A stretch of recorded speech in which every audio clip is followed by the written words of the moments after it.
Hello, Rasmus. How are ya? Good to see you. I'm gonna be doing a bunch of stuff, getting ready for a trip here, so be going a little AFK once we get up in the air. But we'll start with this going here. Let me get it all set up.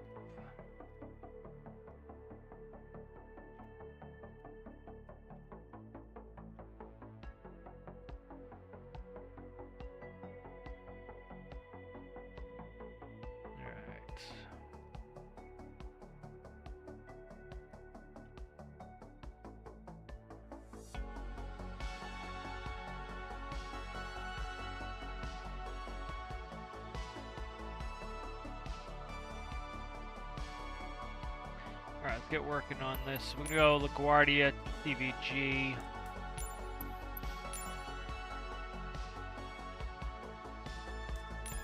Cincinnati, Northern Kentucky's. What are we? 5030 is the flight number.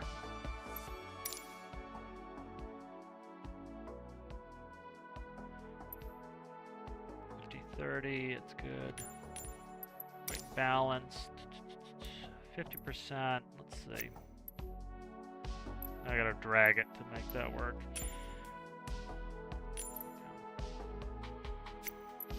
That's probably a hair shy. Let's go a little bit more. Let's go to 60 on that. Okay, that's good. See what the real flight's at. Planned at 260. Let's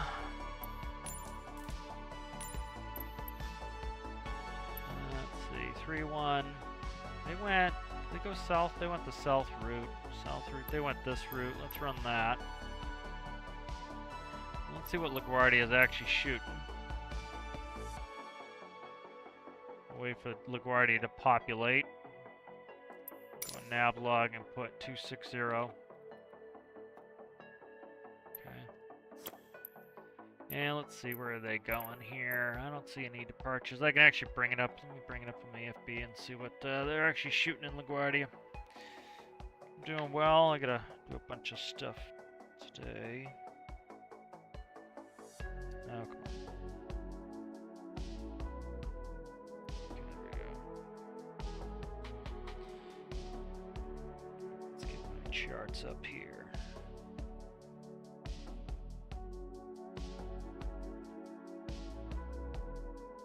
Jet charts. Looks like, yep, they're taking off runway 31, so that's good.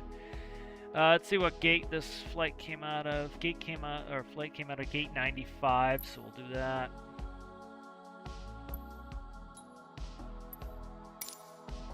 Alright, so get that in. Do the Gavin 7 fine. We'll do an automatic approach. That's fine. LaGuardia 7 off 3-1 is fine. That's all good. That'll work. Alright, hopefully that's everything.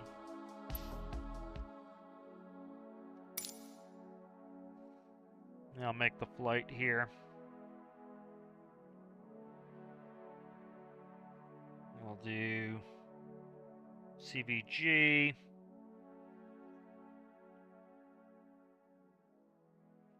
We'll take off of runway. Oh, it's not, that's interesting. It's not going to allow me to do it in my flight bag because it's actually using the runways they're actually using, not what the game is doing. So, don't think it's going to allow me to do what I want to do here. That's fine. I'll just go off. Grab the SID out of here. LaGuardia 7.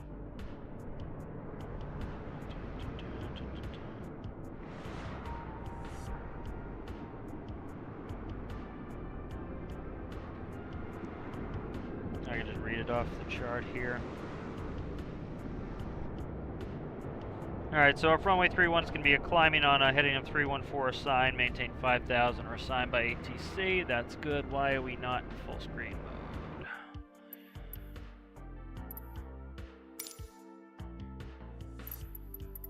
Graphics right there. Should be windowed full screen. Okay. Nothing's easy. Alright, screw it. Not gonna worry about it. Discard it. Just go back. Thanks. Alright. We'll go cold and dark. Would reducing the speed of a jet airliner with a few % reduce the fuel consumption? It's like your speed range is not all that variable. Like even if you dropped a couple Mach, you're really not, Mach dots, you're not really changing all that much. It's mostly if you want to save some fuel, it's altitude. So if you can go up a little higher, generally speaking, you'll be doing better. But it's mostly if you were going to be doing it, you would be doing stuff to try to drop a little bit of. You change your altitude a little bit. Shit, I don't know where I put my checklist. Let's see if I gotta grab the origination. I haven't played in a little while, so I gotta get those. Those are on one of my drives. Let's see, flight sim. There it is. Okay. And then we want it's normal ops checklist. Yep, normal ops checklist is what I'm looking for here. All right. That's interesting. They changed a little bit, I think. Right, let's do our safety check here. So circuit breakers are behind me. They're closed. Nose wheel steering. Oh, I don't have track IR on. Shit. Let me see if I can do that now. Sometimes it likes to connect after I start the game. That's the one thing I really do want is track IR on. See if I can get track IR to go on. Damn it, that could cause a problem. The game won't initialize it if it's not. Alright, there we go. It good, perfectly. It took it. Nice. I'm gonna say that would suck. Alright. Alright, now it's back off. Alright, good. Track IR is good. Alright, nose wheel steering is disarmed. Hydraulic pumps are off. Landing gear is down. Flight spoilers, retract slats, flaps set to 0. Radar is off. ADG is stowed. Emergency flaps is stowed. Battery master is coming on. Alright. APU is currently off.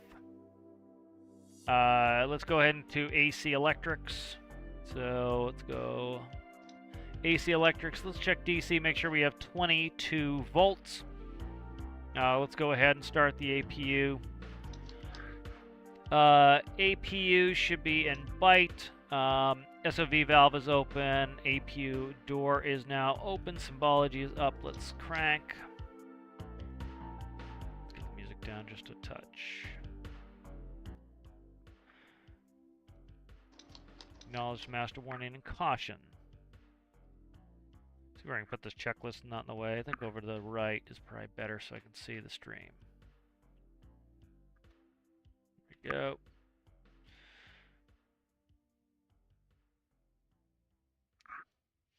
Yeah, you really can't. You can't just reduce speed because you got people behind you. APU's taking a while to spin up. Alright, let's check AC and DC. AC. DC's good. Let's go ahead and put on IRS.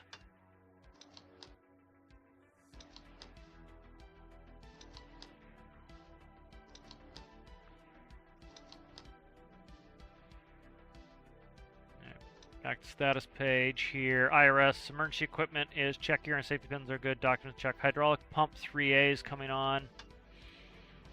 Alright, FMS initialization we'll do in a second. I just want to check hydraulics. Hydraulics is good, 3000 PSI. Alright, good. Let's initialize. I gotta go over here and get the weight and balance gone. Pasture is gonna be 76. Cargo, that's all good. Alright.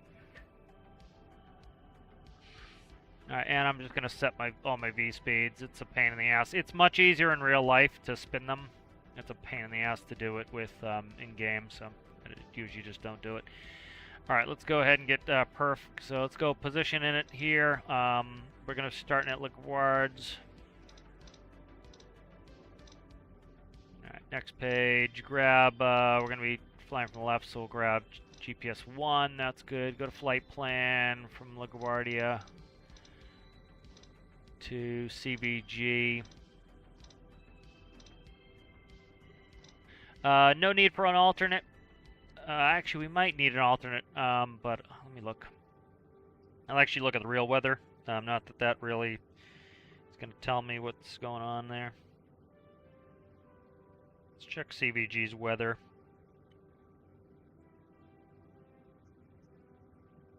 CVG's got a little bit of stuff going on. I'll check the METAR later. Let me check the reference off of, trying to find it. CVG. Info weather at, okay, so I got it here. Let's see, what are we talking here? Check the weather at CVG presently. METAR for CVG, 30th of the month, 1752 Zulu. Winds 220 at 11, gusting at 18, 10 statute miles clear.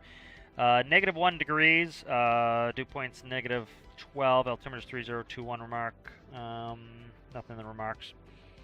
And then we're going to be there in like 2 hours. I'm just checking the TAF. Let's see, what is the Zulu here right now? So they're an hour off, so they're going to be 12. So 12, and I believe, what are they adding? 6. So 1800. So we're looking for 1800 Z. Yeah, so this will be within the 1800 Z. It's going to be 240 at 11 plus 6 statute miles, scattered 9. So we do not need an alternate, so there's no point putting an alternate in there. Let's go ahead. What else do we need here? Flight number is 5030, so...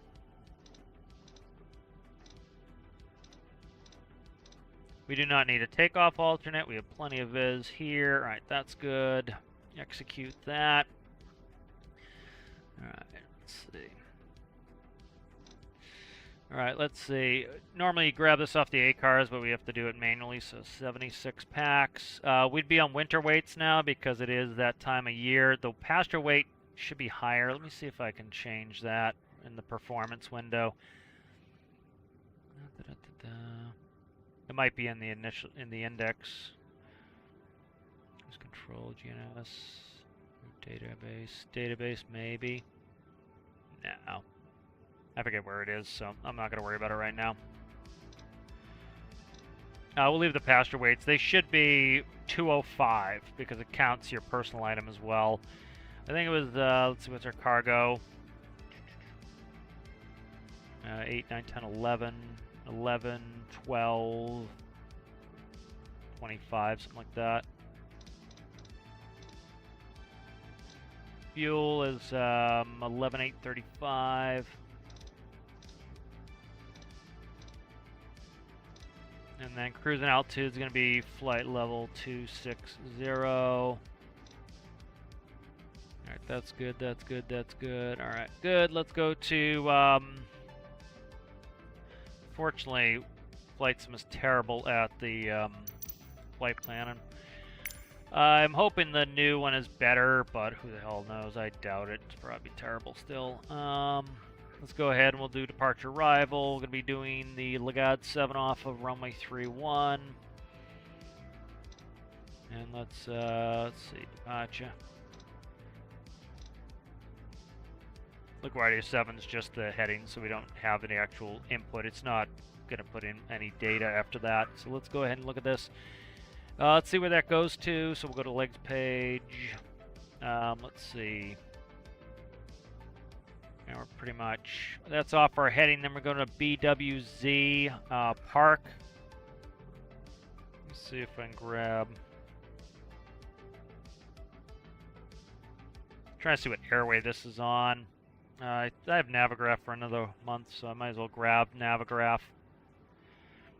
Alright, it's not another month. I've got it for another.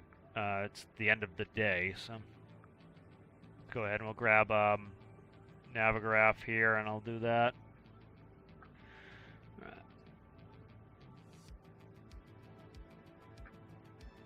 Just trying to see what the airways are later.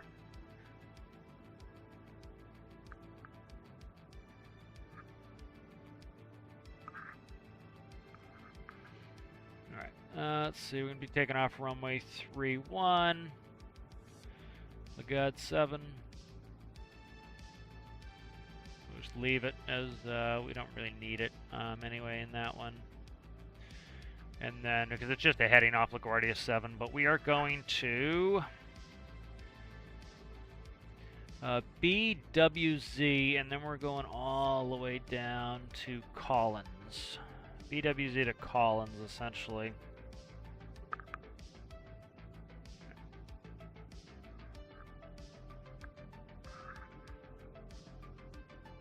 Alright. And then we're going all the way down to Collins, so let's see. Is this off a Q route or not? Is it J6? It might be J6. So let's see if we have Park, Kane, Towan. Yep, Park, Kane, Towan, Hooten, same. Flirt all the way down to Collins. So that looks like J6 down to Collins probably. Let's see if we can find Collins. Collins. Right here. Alright, so J6 to Collins. Alright. So J6 is a jet route. Alright. So I'm trying to figure out how I can put in J6. I'm just going to do it like that just so I know where it's going. I don't really care. I'm going to put it in the airplane instead, so it doesn't really matter. Then we're going Stevie to Fair. Let's see, Stevie. So that is going to be, what are you? I can't see. What is this? It's Q176.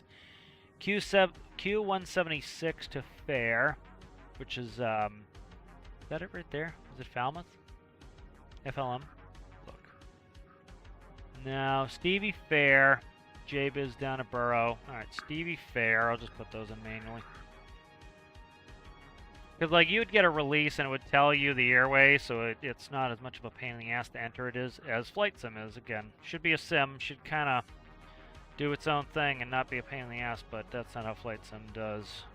I have no clue if the new one is better. I'm doubtful. Alright, then we're going to JBiz Borough. JBiz and Borough. Those are probably off route. So, JBiz BRROW. JBiz.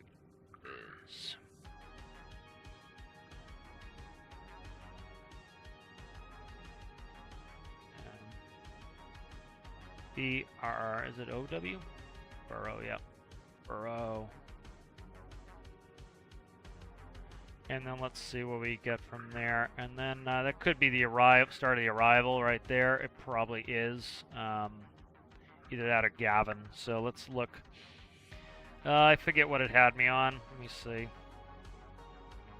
Let's go back to CVG and see what they have for the arrivals. I'll hopefully recognize it. See arrivals, and then I would say it's probably the Gavin 7 off Collins. That's what it is. Gavin 7 off Collins.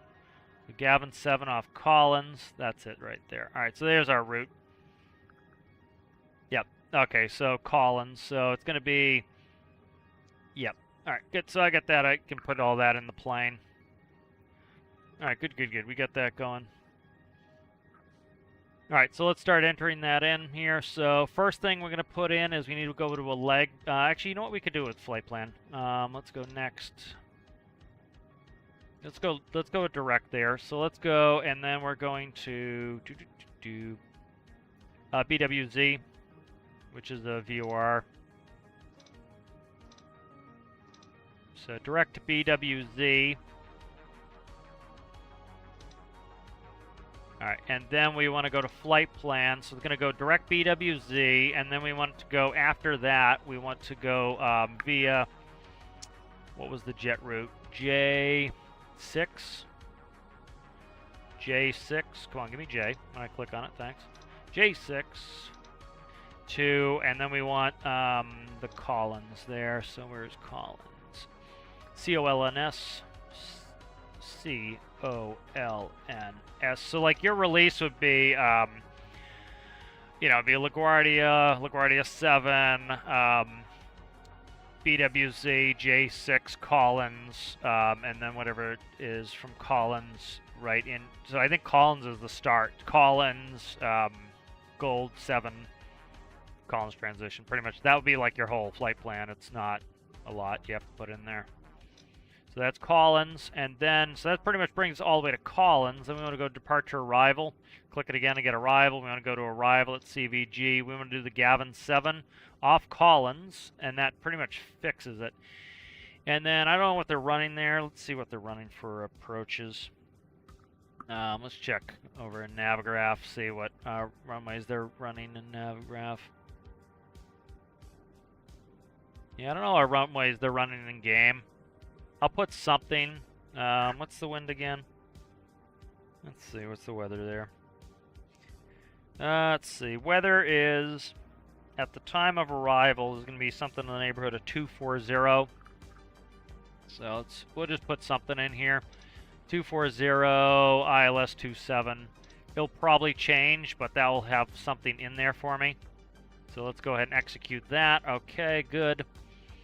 So that's our flight plan, and let's step the flight plan. All right, and so we're going to start BWZ. Let's go to legs. Runway 31, BWZ. All right, I got a discontinuity there. That's fine. So we're stepping through the legs here, theoretically. Clear that. Stop. Tries to grab the spoiler when I do that. All right, let's go. I gotta fix this discontinuity in here. What is that? Parktown Kane, Hooten, LP, Sam Flirt, Hyper, Edie, Collins, Gavin. Okay, that's all good. All right, let's go ahead and we'll walk it. So see, I can walk through the legs to make sure that my flight plan looks good. Make sure there's no issues. Make sure it's not going all the way down to South America because I put the wrong point in there. So there is runway 31 to BWZ. That's J6 all the way down to Collins. And then we go on to the arrival, and then it's going to be a vector onto the runway. So I don't know if that's that runway yet, but we can get rid of that discontinuity like that, and then execute it. You'll notice it cleans it, so that's good. Route is in there. All right, let's see. We got to go. In the real airplanes, these are linked, so you don't have to copy them. But let's go VNav. I want to get rid of airports. That's good. All right. Just do on that one. Flight plan. Copy active. Completed. Legs page. Legs page. Alright, good. Let's go back to the checklist. Alright, so that's good. FMS initialization is complete. Cabin walk-around's complete. Inspection's complete. Walk-around. Origination. Crew oxygen, we'll just say is checked. I'm not going to screw it. Electrical panel is checked. Fire decks, I'm not going to worry about the fire. You know what? We'll do a quick fire test. It'll take 2 seconds. Should have been done before the APU, but, you know, try not to do too much of this stuff. I don't need to. Let's see. External light panels check. Fuel panels check. Bleed air, I got to set up. I haven't configured a bunch of stuff, so let's get some stuff configured here. Let's go ahead and put the recirc fan on there. Let's go ahead and we'll go windshield heat to light. We'll go probes on. Seatbelt signs are on. Emergency lights are armed. What else do we need there? That looks pretty good. I think we're good there. Yeah, that should be good there. Cabin pressure. Let's see, we'll just do a couple clicks up from landing there. Everybody has their own procedure on that. Windshield low, emergency lights armed, standby compass check, nose wheel steering's off, clock set, instrument panel check. That's the origination check complete. Almost.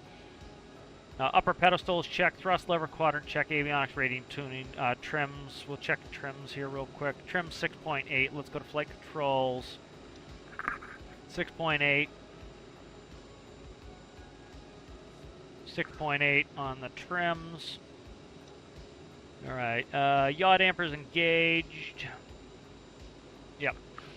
Source panel select norm. All right. We should be good there. Let's go ahead and we'll grab clearance. And, yeah.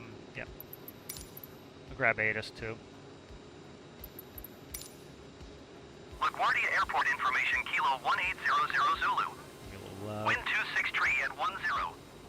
Visibility 10. Sky condition, few clouds at 9,200 feet.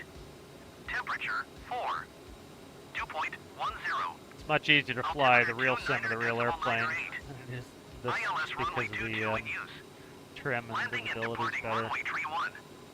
VFR aircraft say direction I of wouldn't say flight. necessary visibility, but All aircraft read back the home feel's short better. instructions. Advise controller on initial contact UF Kilo. Kilo and 98. All right. LaGuardia Airport information. Clearance delivery Endeavour 5030, ready to copy IFR clearance to Cincinnati. Endeavour 5030 is cleared to Cincinnati Airport as filed. Takeoff runway 31 climb and maintain 6,000 feet. Departure frequency is 120.4 squawk 0624.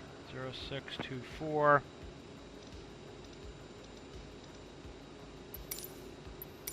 Endeavour 5030, cleared to Cincinnati Airport as filed. Takeoff runway 31 climb and maintain 6,000 feet. Departure on 120.4 squawk 0624. Alright, so I'm going to go back to LaGuardia. 5030, read back correct. Contact ground on 131.475. We have Good day. 314 is the is going to be the runway heading, which is what our LaGuardia 7 is, so 314. I'm going to set that in there. Going the wrong way with it. There we go. It's very fast. Like, I'm amazed how fast the real altitude and vertical speed are. Is you have to go pretty slow, or else you'll go nuts with it. 314 is going to be the heading. There we go. All right. That's good. We're not ready. We're getting ready to push here. Let's keep going there. Before start check, let's go ahead and get doors closed. So let's go to the doors page here, and we'll clean up. So we got our paperwork. We're ready to go.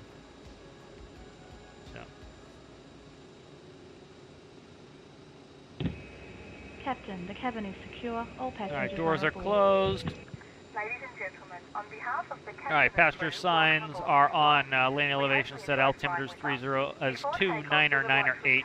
Check set within 75 feet of field elevation. FMS check set. IRS is the line. Nav radios and nav aids are set. Takeoff briefing will be taken off for runway 31, 7,002 feet of runway. If we have any emergencies before 80 knots, we're going to go ahead and stop on the runway. If we have anything before anything after 80 knots in V1, we'll only stop for critical events.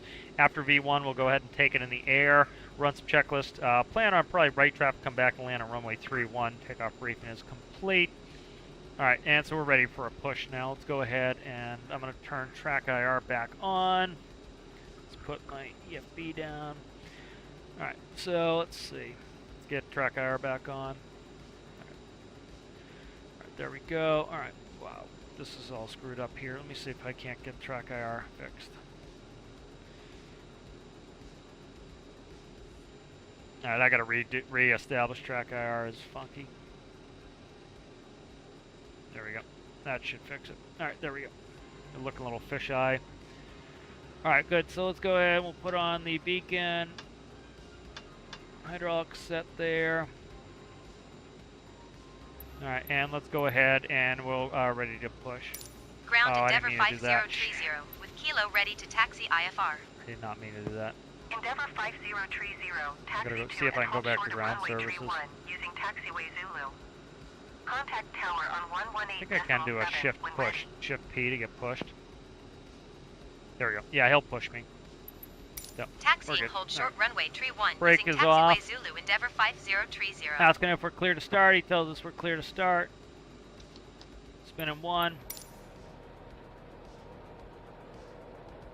Watching N2. Wouldn't start until he's probably connected, but keep moving here.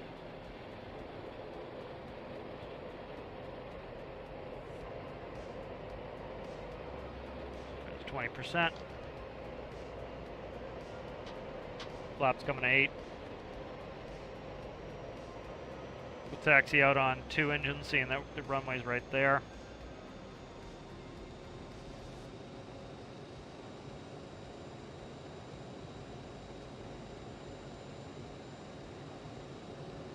Alright, personal electronics off, APUs on, electrics check, takeoff data set, doors closed, lock beacons on, fuel pumps quantities are set, fuel pumps are auto on, parking brakes off, clear start check was complete. Would have called for that already, but I'm all by myself.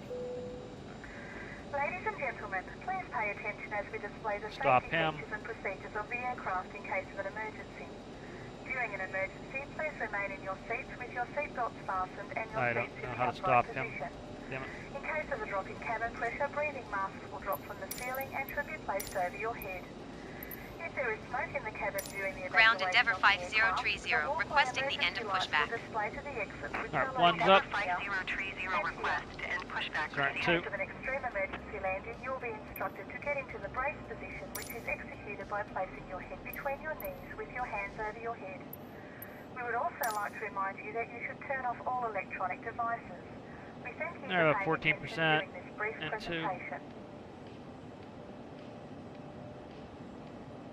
There's 20.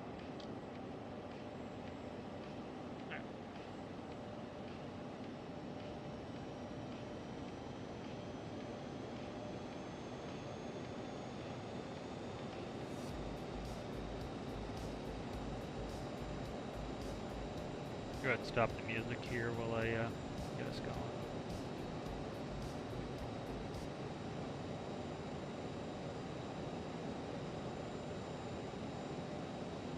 Alright, two's up.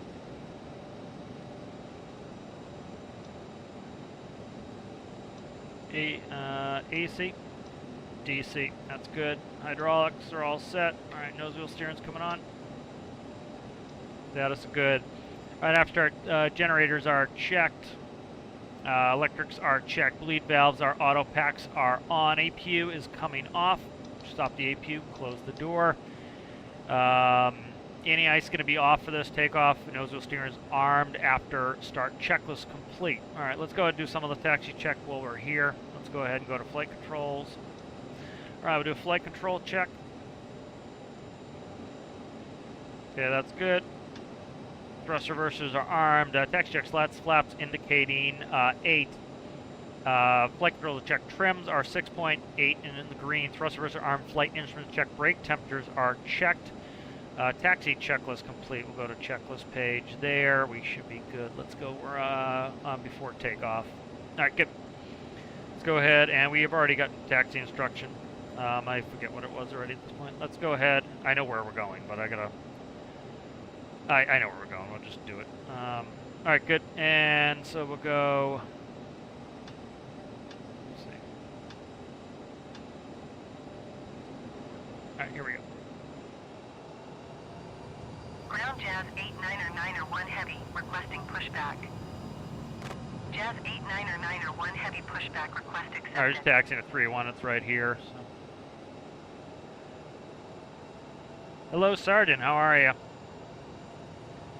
Yeah, I gotta do some packing and all sorts of stuff, so once we get into cruise, we'll be able to do that. Right. So, I got a little bit of a left crosswind coming off of runway 31, so we'll correct for that on the way out. Ladies and gentlemen, the captain has Now, runway's right here. We're gonna go ahead and go tune the tower. Runway heading up to 6,000 feet. Endeavour 5025, turn next taxiway.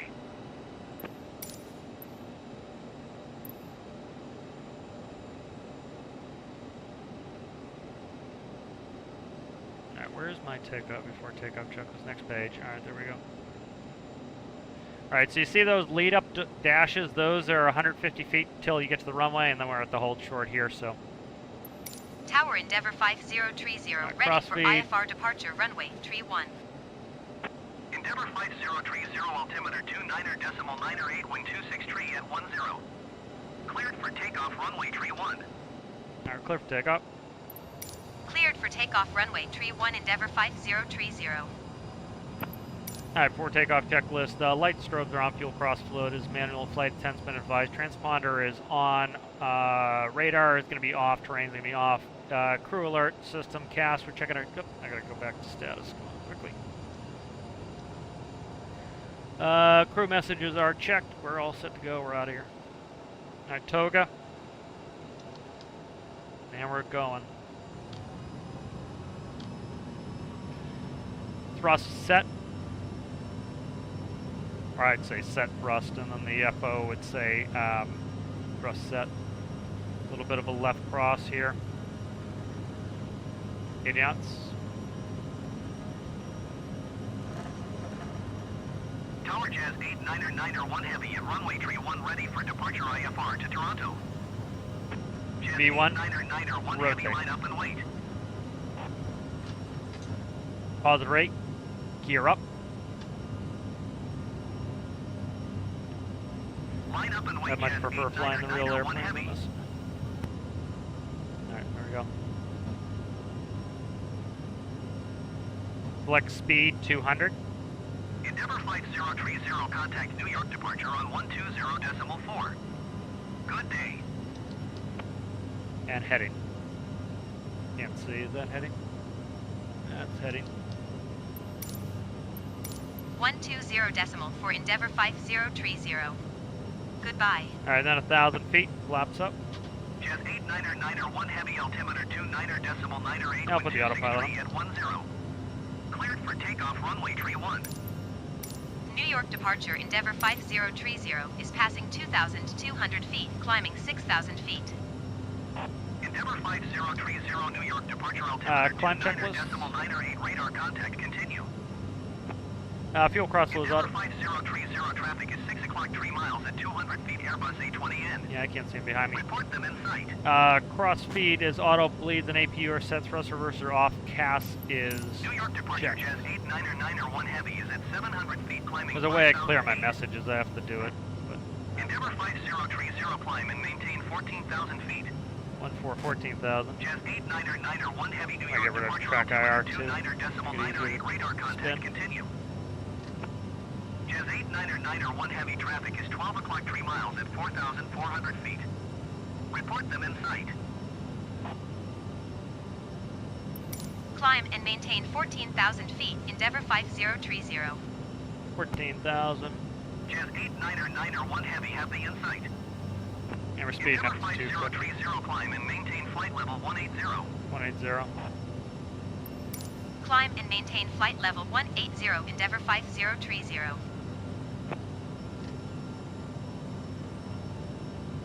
180.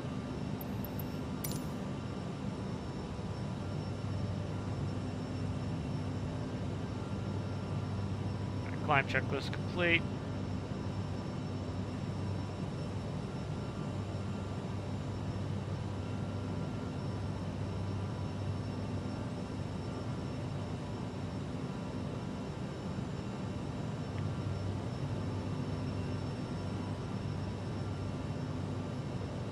Alright, music come back on.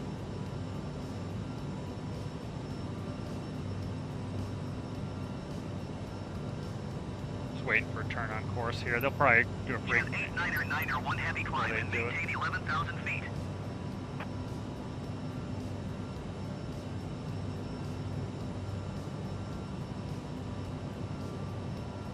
Endeavour 5030 contact New York Center on Freak change. 121.125. We'll probably get a turn on course after we do a frequency change.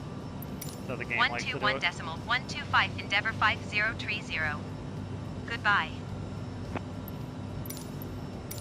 New York Center Endeavour 5030 is passing 9,300 feet, climbing flight level 180. Endeavour 5030 New York Center, altimeter 29.97. Radar contact, continue to Bravo Whiskey Zulu. There's our turn. Endeavour 5287 Heavy, you are 29 miles northwest. Descend and maintain 13,000 feet. Expect ILS runway 22 right approach via CIMBL transition. Clear to CIMBL. Endeavour 5030 contact New York Center on 3315 for us. 133.15. Good day. 133.15. So the actual, they're Endeavour using this flight director. 5030. There's two types. There's Goodbye. this dual queue or this single queue. They're set up for single queue, so. New York Center Endeavour Switch that over single 5030 is at 11,700 feet, climbing flight level 180. Endeavour 5030 New York Center, altimeter 29.97. Radar contact, continue to Bravo Whiskey Zulu. Alright, so he cleared us direct. I turned the heading bug. Now I'm going to go in. I'm going to go to my legs page. And I'm going to go direct to Bravo Bravo, Whiskey Zulu. There's a couple ways you can do this. Execute that. That straightens it out. Now we're going to switch over to nav. I find sometimes it'll grab better if you do it that way, heading book first. Also, you can get that turn started. The other thing is in-game, in the flight sim, the flight director is very, it has no lag on it. In real life and in the simulator, the flight director has a bunch of lag, so it, you can't just chase the flight director. You have to set it where you want it, and then let the flight director catch up, and then do it after that, or else you're going to be dancing around all day.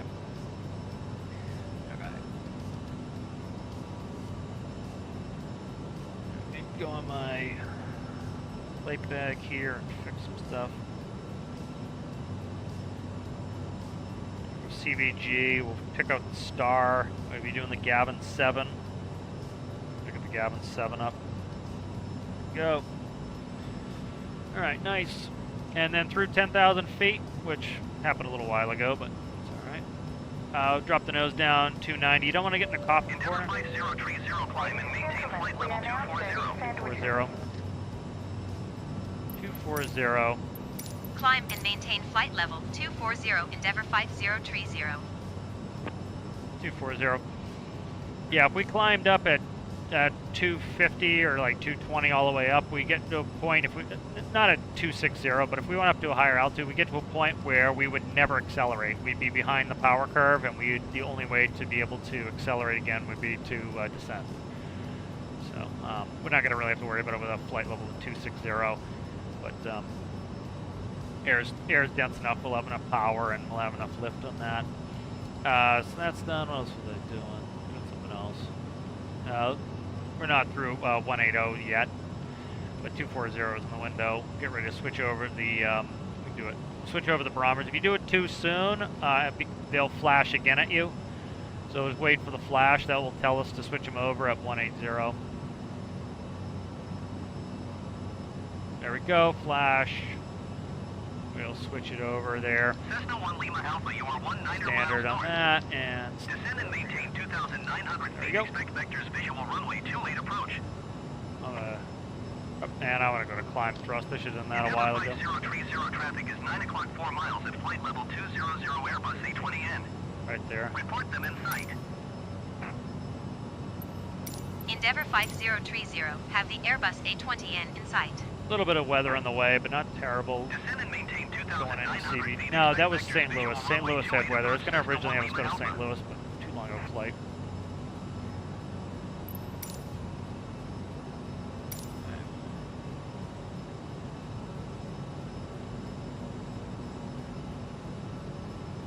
Check the MFD menu here.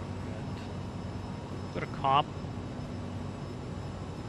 Endeavour 5030 traffic is 1 o'clock 4 miles at flight level 230 Airbus A20N. Report them in sight.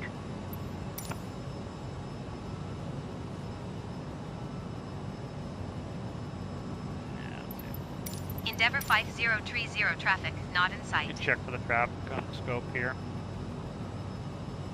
Crossing right in front of us. There he is right there. Okay, I got him in sight now.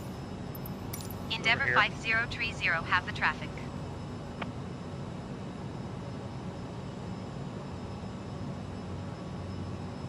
So if I go to on, it Endeavour gives me 5030 climb fuel. and maintain flight level 260. But I also have fuel 260. That's the final.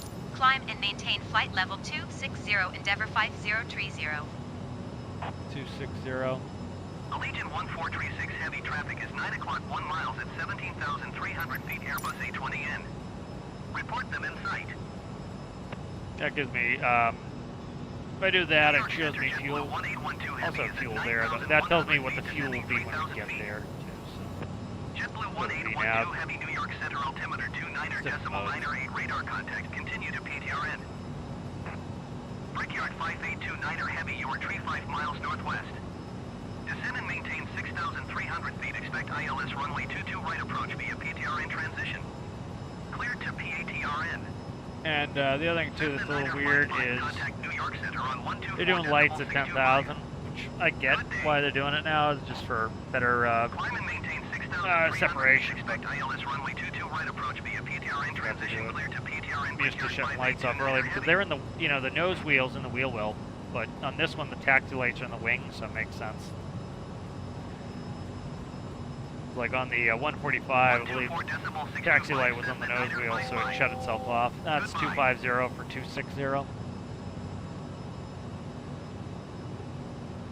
Allegiant 1436 heavy traffic in sight. See how I can get rid of the messages. I forget how to do it. Where is it? I think it's page up, page down, maybe. Let me see. 132.6 jet Page wing down or 304. page up? No. Goodbye. What is that one? I can't remember. Maybe it's step. I can't remember. No. No. New York Center exit 641. It is. You click stat again. Okay, click stat again, and it clears all your messages. Exit 641 New York Center. We're in altitude, as you can see. Capturing altitude. Set our speed here. New York Center says the Mach, Oscar and we'll Whiskey set it 955 for, 4,000 feet, climbing 13,000 feet. we're only going to be able to go 7.9, so we're kind of planned for around 7.8. Contact New York Center on 124.625. 24625, see? Good day. Cessna 1 Lima Alpha, contact New York Center on 118.975. Good day. Cessna Kilo Oscar Whiskey 955, New York Center altimeter 29.908, radar contact, continue. 124.625 Endeavor 5030. Goodbye. JetBlue 181. There's speed right there. The game likes to kill you quickly too when you overspeed. Like IRL, it's not a huge deal. It's like you go a little bit over, you just pull it back, but the game likes to be like boom. Because we're reasonably low, that's why we we're able to overspeed. If we're up higher, we'd be going faster and not be able to overspeed. Continue to park. Wouldn't have the thrust. Coyote 208 heavy contact center on 132.525. Good day. Hour 14 minutes to CVG.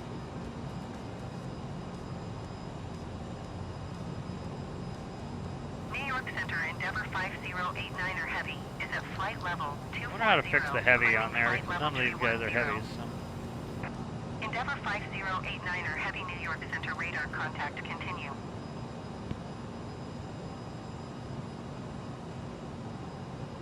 Going to 132.525, Coyote 208 heavy. What our ground speed is here. Not too bad. 397 knots. So our true airspeed, if you see, is 456. We got a 63 knot headwind. So that's why our true airspeed is so much higher than our ground speed. Like, I really don't care about my true airspeed. I care about my ground speed for calculating how long it's going to take to get places. Descend and maintain 10.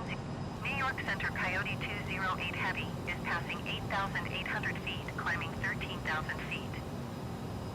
Coyote 208 heavy. Not much. No clouds at our level, so I'm not going to worry about icing. Continue to Regla. How's it going there, Zizo? How are you? Do a little bit of stuff going here. I'm going to go ahead and brief the arrival here. Let's see. We'll be doing the Gavin 7 arrival. Colin, Stevie, Fair. We want to be above flight level 240 at JBiz. Barrow, Icky. Below 17,000 at Gavin. Kennedy. Above 9,000 at Uddy's. And then depending on what runway we're going to, I've got us in there for landing runway 27. I don't know what they're going to give us. I'm letting the game decide. If we do go to runway 27, we'll be at 8,000 at Bruise. They take us to 18 left, center, or right. We'll be above 8,000 and 210 knots at Quito. We do not have a speed restriction going in on 27. They end up taking us 3-6 left, center, or right. Will be 8,000 at Doggy. We'll see what they give us. I don't know. Yep, that's about it. about it on the arrival there. So I don't know what they're going to actually give us. I'm going to overspeed again here. I'm careful. Pull it back just a little bit. In real life, this is your friction control here. So if you were trying to get it perfectly precise where you want the speed, you can change your friction, and you make the friction really tight, and then you can move it very small amounts to get it really precise. Like you see how the speed tape's moving a little bit. So it's all air pressure stuff that's changing the speed tape. So Good day. air density stuff. New York Center American 7 Tree Heavy is at flight level tree 80, descending flight level tree 60. American 7 No, this is Tree the Heavy, this is New York 2020. Center radar contact. Continue Flight to Lima sim. India Bravo. I don't know if I might switch over to X-Plane instead. I don't know. I'm kind of annoyed with. They very much did a sim arcade with flight sim. They have some cool features. Like I really like the notion of having your own airline and making money on routes and stuff like that. But God, the ATC is still a mess, it seems. I wish they would take some more sim element in. Like, I'm happy for them to add stupid shit like, you know, taking pictures of, you know, animals like they have. I like that you can walk around. I think that's cool. I haven't played with it at all, but you know, I think the flight planner is a little bit better. But also, like, they don't have integration for the stuff that I bought, like the CRJ, so I would want that in before I make a switch to it anyway.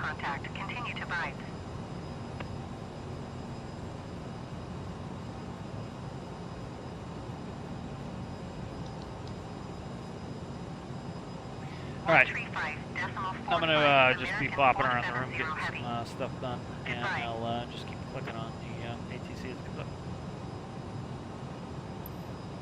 New York Center, Piedmont 5, 718 Heavy, 9,500 feet.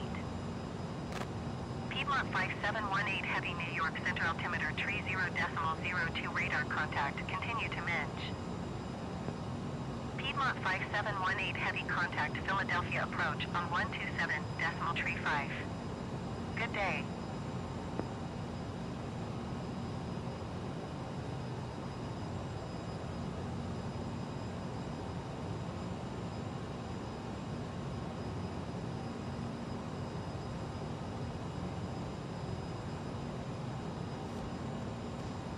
Endeavor 5030, contact New York Center on 135.45.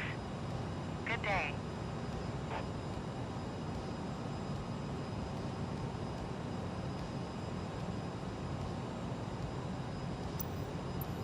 One 135.45 Endeavor 5030. Goodbye.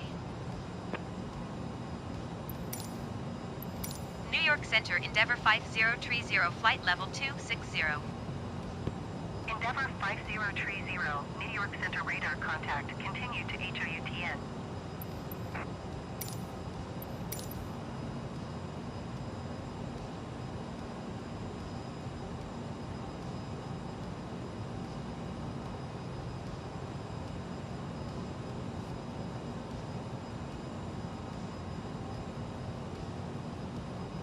American 470 heavy traffic is 7 o'clock 4 miles at 10,500 feet Airbus A20N. Report them in sight. Piedmont 5885 heavy traffic is 12 o'clock 4 miles at 13,100 feet Airbus A20N. Report them in sight.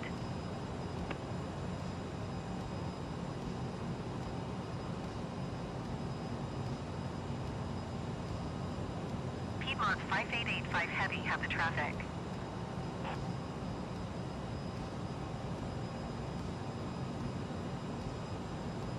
American 470 Heavy traffic in sight.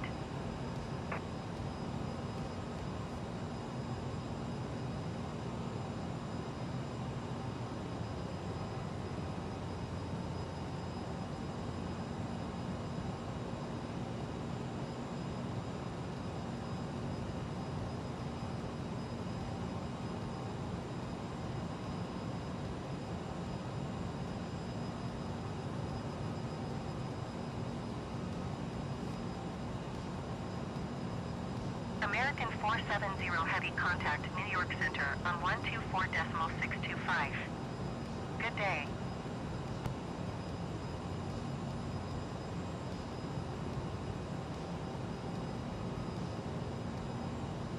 .625 American 470 Heavy.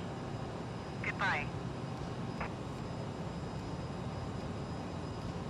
Endeavour 5030, contact New York Center on 132.5. Good day.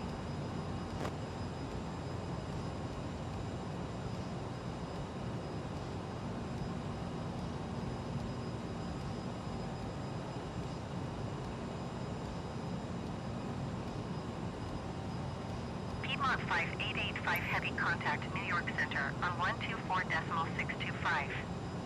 Good day.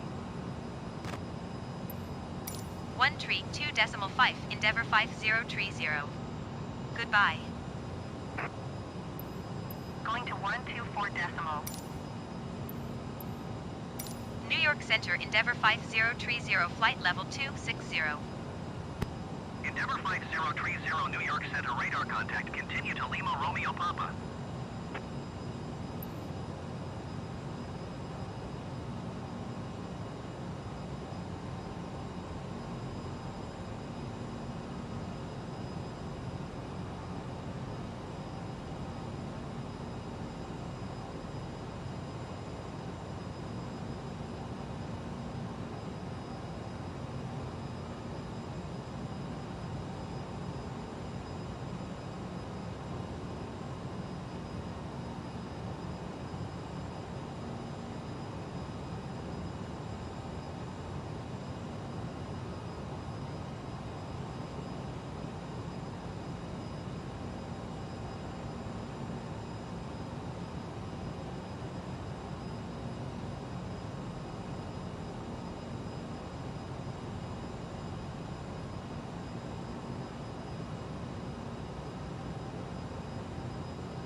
Delta 2700 Heavy contact New York Center on 135.45. Good day.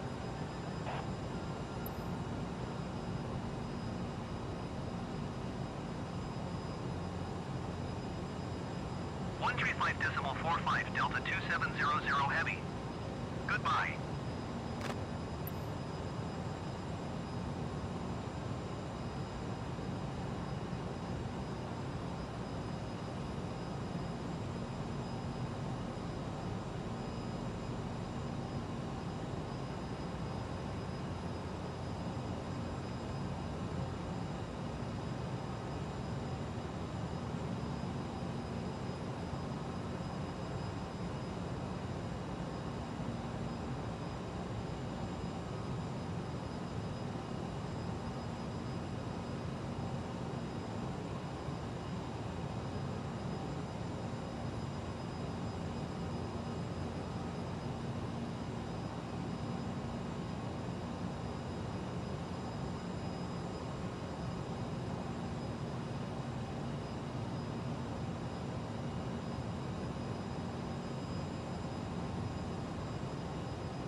Center Brickyard 4536 Heavy is at flight level 240, climbing flight level 320.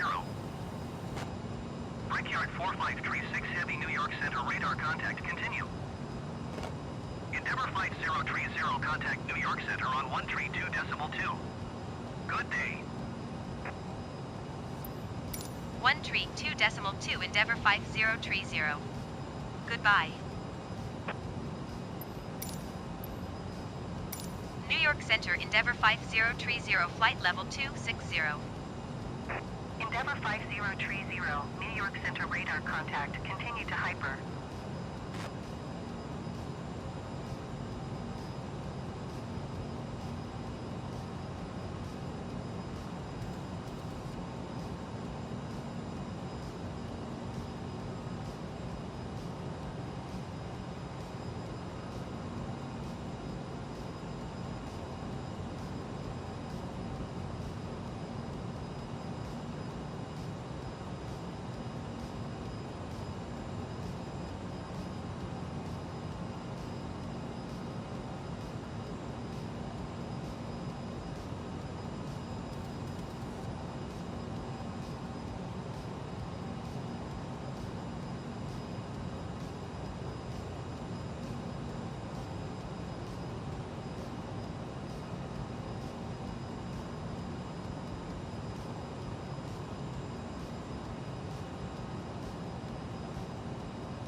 Center Brickyard 4536 Heavy is passing flight level 270, climbing flight level 320. Brickyard 4536 Heavy, New York Center radar contact, continue.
Blue Streak 5576, contact Washington Center on 134.15.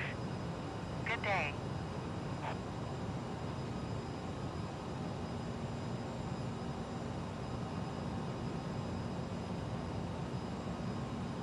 One 134.15 Blue Streak 5576. Goodbye.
Endeavour 5030, contact Washington Center on 134.15.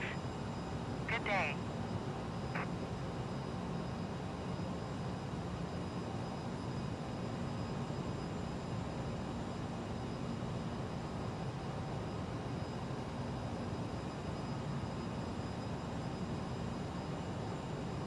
Endeavour 5030, acknowledge last transmission. 134.15 Endeavour 5030. Goodbye. Washington Center, Endeavour 5030, flight level 260. Endeavour 5030, Washington Center, radar contact, continue.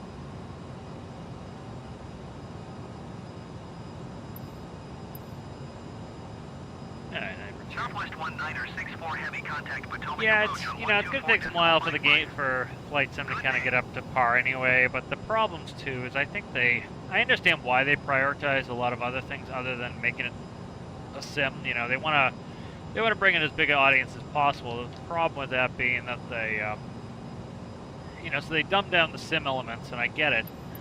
You know, a super hyper realistic sim is gonna not appeal to as many people, but it's also like, I think they can make some strides in the right direction toward the sim element without alienating other people. Like, you know, making it more sim doesn't necessarily mean you make it more hard. You make it so that you can have more depth and layers to it.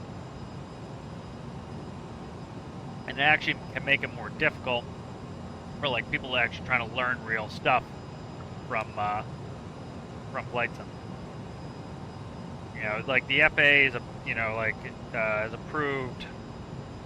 X-Plane is a real tool for learning some of the stuff, and it's like Flight Sim is just way off. Like the flight mechanics aren't too bad, like especially on these third-party aircraft that they've done more work on. But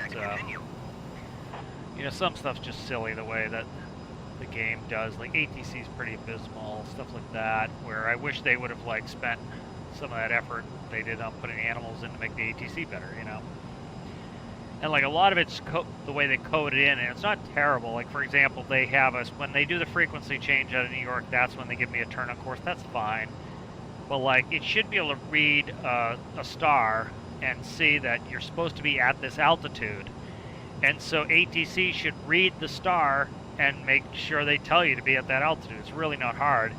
And ATC will give you an altitude that conflicts with the star. It's like, give me the altitude on the star first, and then the altitude on the approach. But it screws that up all the time, and it's kind of frustrating. It's like, that's the sort of stuff that a simulator should be getting right, But it kind of screws it up all the time. Again, it bothers probably a small part of the audience who are people who have a lot of experience flying, so it's... But again, like a lot of the sim community wants that element of sim, where it's the more complexity the better because it gives you more depth to game. But I think like a really great thing is the missions. Like what I would love to do is have the depth where you can have your own airline, start from scratch, transport small numbers of people on local short trips, get into bigger airplanes, manage your own routes, and then the truck driving sim games have had this where you can buy a bunch of trucks and then you hire AI to fly them. So essentially all it's doing is, putting it into the AI system where AI is now running that flight, and it's easy for the game because once it gets out of sight, it just disappears and it's just tracking numbers, And so I think that would add a lot of depth to the game. For example, like especially a game like Flight Sim is perfect for this because you're sitting around doing nothing for a lot. And so, for example, you could be going into your flight management program and your EFB here, and you could be 712 heavy contact setting up Washington flights, Center you know, on and fixing 120 flight decimal problems 65. and stuff like that. That would be Good kind of day. fun.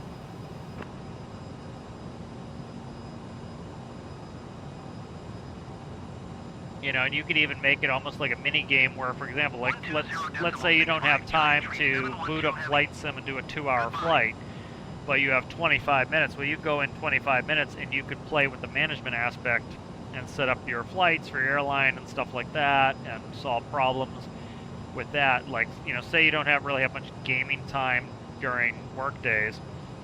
You know, you might be able to get 20 minutes here, 20 minutes there, working the management elements of running your airline, and then, you know, when you have time to fly, you can fly some of the legs. Choose a leg you want to fly, you know. Like, I would love to see some depth in there where, like, you can rent gates, you know, so you rent a couple gates at LaGuardia, and those are your gates, and so you always know to go to those gates, and you have to put up some upfront money to rent those gates at LaGuardia, and so because you're putting up upfront money, you know, you need to make sure you get it back, you know. That's true.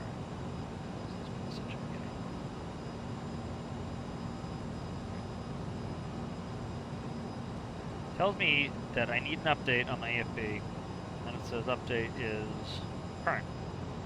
Right. Nice. Coming up on Collins here. Collins is the, we're going to be there in 8 minutes. That's the beginning of the arrival. 2065. 120.65 Endeavour 5030. Goodbye. I was Washington actually Center, watching a Endeavour guy's video before 5030, I flight started level 260. streaming. That was, he was doing some of the missions. They look cool. Monetization. They look cool, but they're, it's just, you know, you have to see. You know, I think it's a step in the right direction. You know, I haven't played with it, so I can't really speak much to it, but I think it's a step in the right direction.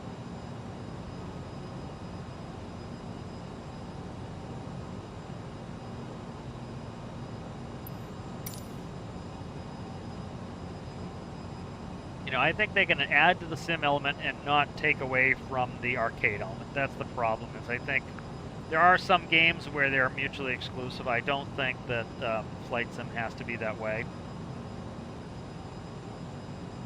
Yeah, I just don't think it has to be.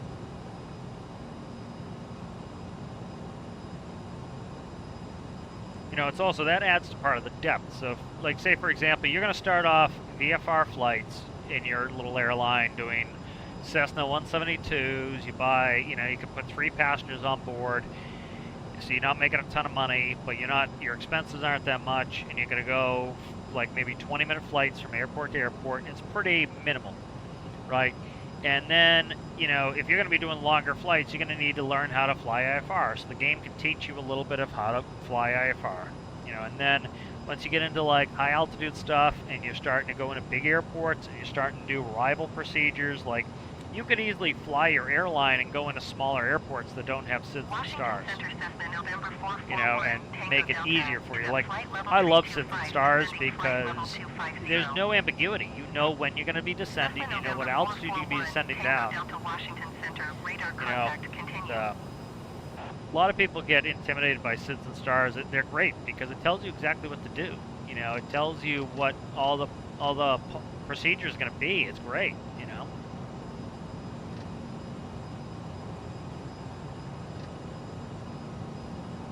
You know, it's the exact opposite of, you know, at first you're intimidated by that stuff, but, you know, eventually you kind of get to the point where you kind of realize that, you know, SIDS and stars are helpful because you know everything that's going to happen and everything to consider, you know. Super raspberry the same.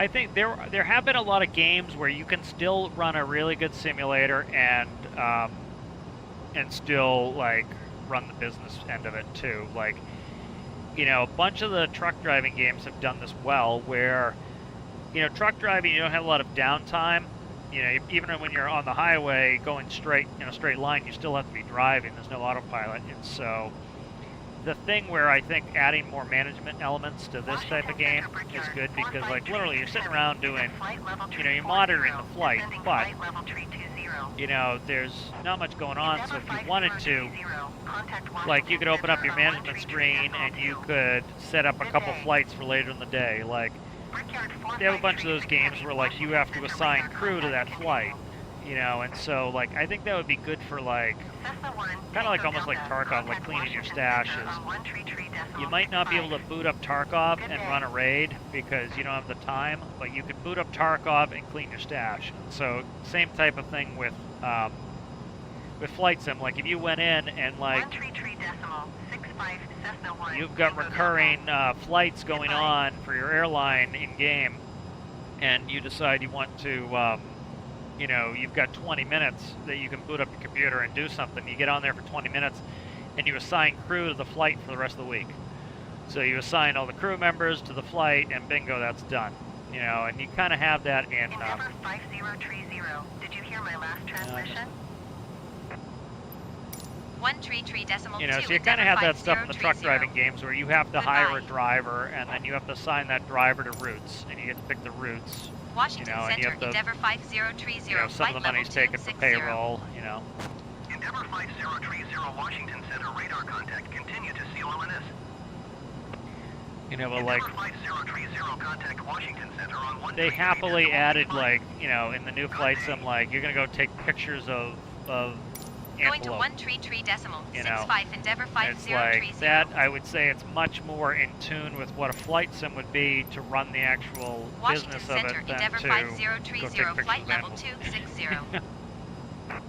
Endeavor 5030 Washington Center radar contact. Continue to COLNS. Alright, we've got nothing really interesting at Collins. We do have to stay above 240 until JBiz. Yeah, above 240 JBiz is the only thing we really have going on the star here.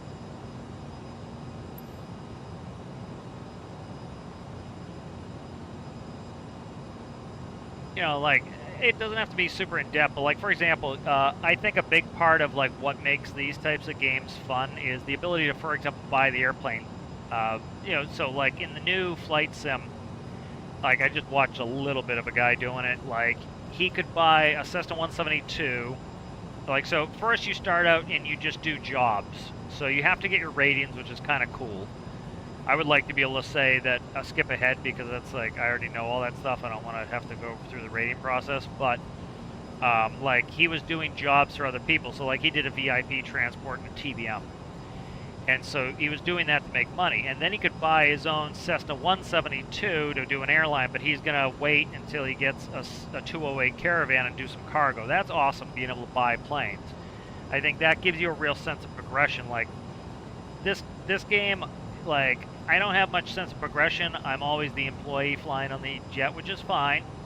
But, like, it would be cool if I could earn money and then doing missions and then go buy the jet. And then I buy a second jet, and then I hire a crew to fly the second jet. Now I'm making more money. Well, the nice thing about that is, say you buy, you know, you go from, I don't know, shorts, hauling, whatever they haul, 20 people, and then you finally buy 50-seat jets, so you sell your shorts, you buy a 50-seat jet. You run all those flights yourself, and then you make a bunch of money, and now you can buy a second 50-seat jet. And then you hire a crew, so now you have two 50-seat jets going. So for a while you got those going. Then you go buy one 90-seat jet, and then you run that for a little while. Then you buy a second 90-seat jet, and then you hold on to those for a while, and you make some money. And then you buy a third, and now you have two AI crews running the second two jets, and you're running the one. And then you can start to buy more equipment and bigger equipment if you want, and doing longer flights. And like, you might like doing the shorter flights. I prefer doing some of the shorter flights. So like, you can, like, you might buy one 767 and you don't want to sit on the plane for 5 hours, but then you can assign the AI crew to go fly the plane for 5 hours. So that's kind of a cool way to do it, and then that funds like the type of flying you like to do. So I think that's a cool way to have progression in these games. Is the ability to buy airplanes is really, I think, kind of a nice way to do it. Brickyard 4536 Heavy is passing flight level 340, descending flight level 320. Brickyard 4536 Like that's like what Airline Tycoon was. You know, you could buy routes and you could buy airplanes, and you assigned and you hired crews, and you have the crews fly those routes. You know, and then by having it in the flight sim, you can actually then go physically fly it yourself. That guy's by us, behind us, I think. He's probably quite a bit behind us. All right, so what do we? JRiz 240. JBiz, not JRiz. JBiz 240 right there. Let's quickly check our fuel. Brickyard 4536 Heavy traffic is 12 o'clock 4 miles at flight level 360 Airbus Showing 7 bones. Report them inside. Or 63 rather when we get there.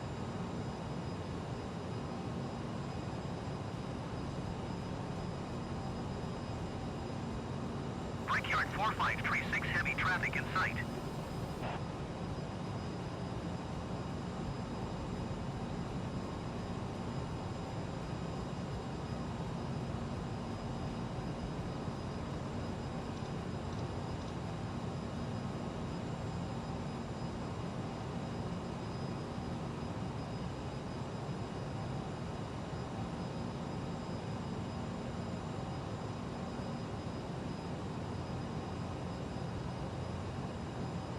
Yeah, I think you need to be able to simulate having some AI crews, because the problem becomes you end up, progression would take too long. Like, you'd have to make ridiculous amounts of money operating, like, for example, like, let's say, you know, like, most people are probably going to have the time or the stomach to do 1-2 hour flight a day max, you know, on average. So, like, you say you can fly 14 hours a week, like, max, as a person who has a different job and is playing this as their recreation time. And so you'd have to have the hourly, you know, amount of money, the per seat mile, huge.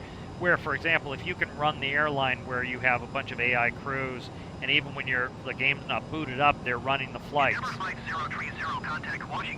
You know, that, like, and let's say your goal is you want to get a 767, you want to do long haul flights. 128.6 It could take you forever if you're just flying 14 hours a week. But if you start to get, you know, you have oftentimes the utilization of, like, say this airplane might be 9 hours a day.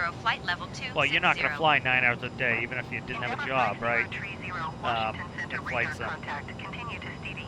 You know, it's unlikely you're going to fly 9 hours a day, but you could fly 2 hours if you wanted, and then have the AI crews do the other 7 hours, and now you're in a more reasonable thing. And now, at the end of the day, you've made 9 hours worth of revenue on the flight, on the plane. You know, to cover the cost of the lease, and to cover the cost of the route rentals and everything else, gate leases, all that stuff.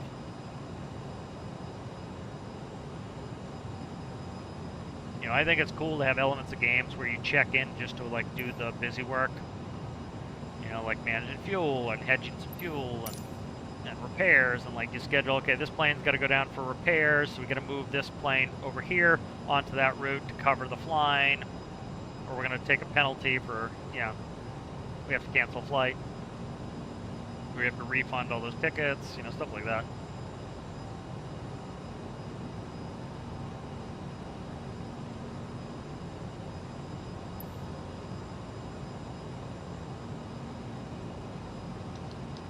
Yeah, I think a lot of those management games would benefit from doing both simulator and management. And the technology's kind of caught up, where before, like, you really couldn't do it because the technology wasn't there.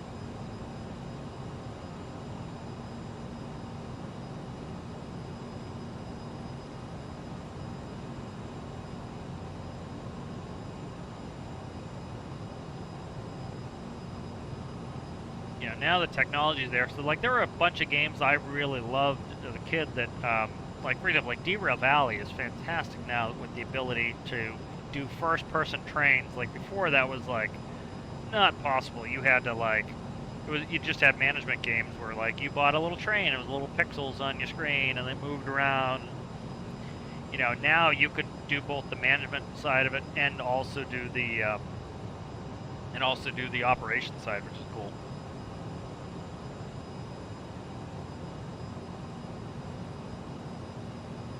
Yeah, that's why I think like having the management element of it, like of course they're always going to do price inflation where like one flight's worth 10 flights worth of revenue. They're never going to make it like super realistic, and I don't think they should. Like, you know, like if the ticket would cost you $300, make it like a $3,000 ticket in game, and now you know you get up to that level faster. You know, I think that's of course important, so there's not as much grind. But I think the other way you do that is you say, okay, well now, you know, you can easily, quickly manage all of your AI flights.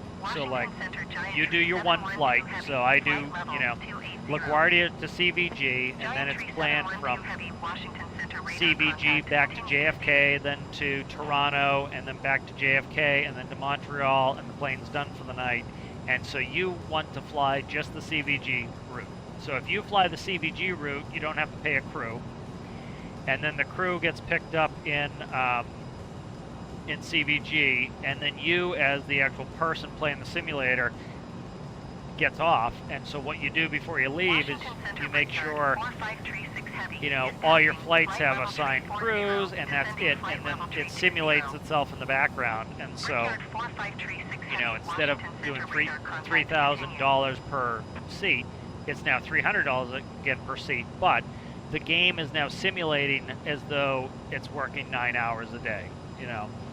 And so you can then, I think that accelerates it. So like, even if you couldn't play the game for a week, like if you couldn't fly the sim for a week and actually fly any legs, your AI crews are doing it. And so you still rack up the money even if you can't fly one of the legs yourself. And then it comes to the weekend and you want to fly a couple legs, you fly a couple legs, you save a little bit of money because you don't have to pay the crews.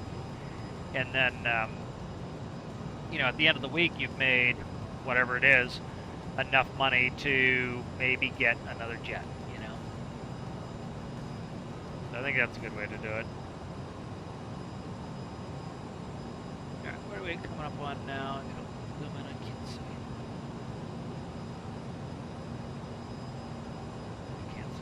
Here, I'm gonna go to the legs page. Yeah, so we got JBiz as our descent there. So we get 5 minutes to fare, and then JBiz will come up. As soon as we cross Stevie, we'll see when JBiz is. We don't have to descend, it's above, but we do have to, if we look at the arrival, we've got, we have to be below 17,000 at Gavin. We go back to the, VNAV page. You can see Gavin right here.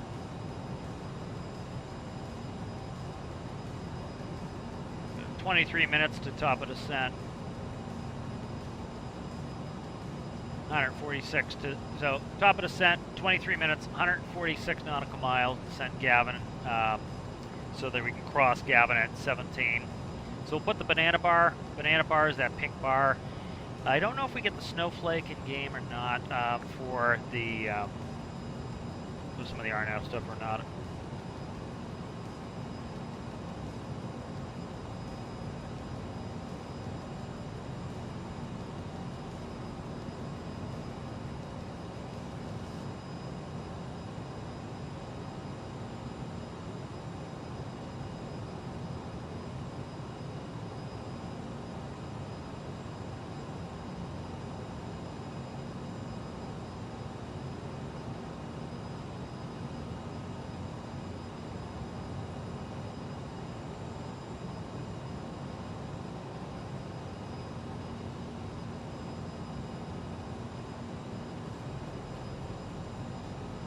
Be at JBiz in 11 minutes.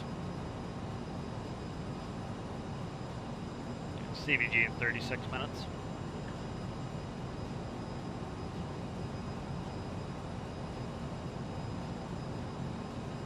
Yeah, that's like one thing I think is always important in these games too, is let you put a multiplier on there. So for example, like you know, you're gonna get some people who, like, again, they can't play a lot, or they don't want to, or they don't even want to do the management aspect. Let them crank their seat, like, let them put the seat cost up 10x. You know, and so all you're essentially doing is you're changing, like, for example, one thing you could do is set the price of a seat. And so if you set the ticket price at $1, you're going to get a ton of passengers, but you're going to lose a shitload of money, right?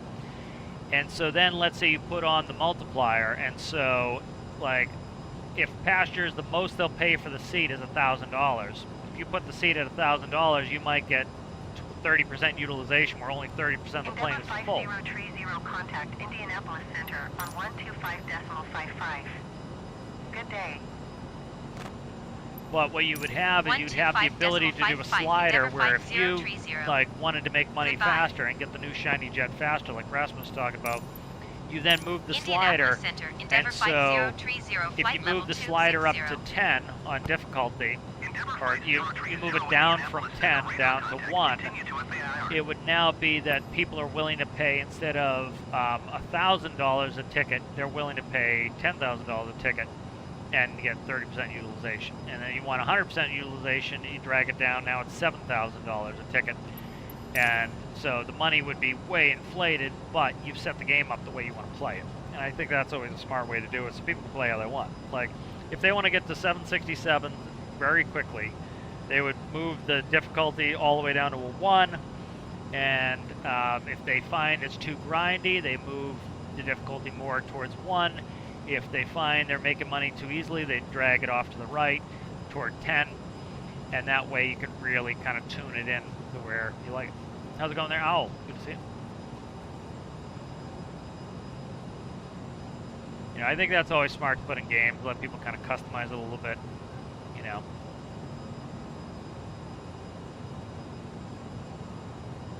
You don't want people to feel like they're, you know, it's too grindy, it's not enough grindy. And again, you know, if it's not multiplayer, it's fine, you know. Now, I don't think Flight Sim needs to be multiplayer, but it should be co-opable. You should be able to have another crew member sitting in the other seat. So I think that's more fun, is having crewed flights. And also, like, a lot of times you just want to, like, get online with some friends and shoot the shit. And so, like, you could get online with a game like this and shoot the shit.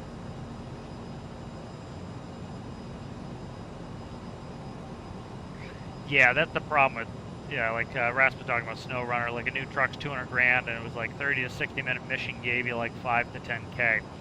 And that's why I think they should always put a slider.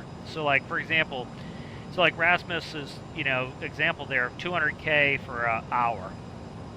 You know, so it would take you, say, 20 hours at worst case scenario to get a new truck.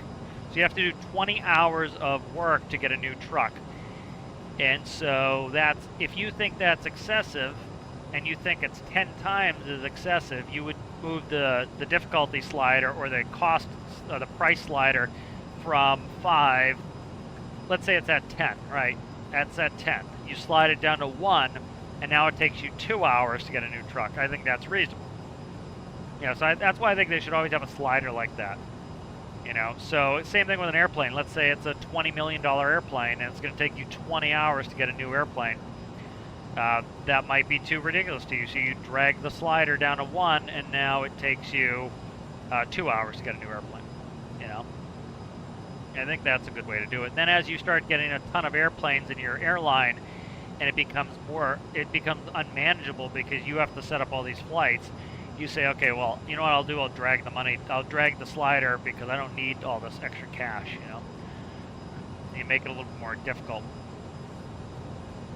And that's part of the problem too, is it's like, it's a grind, it's hard to make money, and then boom, money is easy, and then it gets boring too. So having the ability to move that slider is good. You can't do it in multiplayer games because you can't have somebody who makes what you make in 3 weeks in a day, and then everybody's on the same playing field. And that's why, like, SnowRunner, as far as I understand, is single player for most people. It's like you could easily put that slider on single player if it did have multiplayer only, and then it's not as grindy. you know, and let people kind of determine that. It was like Elite Dangerous could be very grindy, you know, and in single player, let you play with it so that you can, you know, make it less grindy into your, because like, you know, when I was working 3,000 hours a year, I could not deal with a grindy game because it was just like, I didn't have the time to put in, you know, and when you have more free time, you can go ahead and play a bunch of grindy games. And so it's nice that if you could change the slider and make it, drag the slider all the way down to 1, and now bingo, here you are. And it works with how often you can play.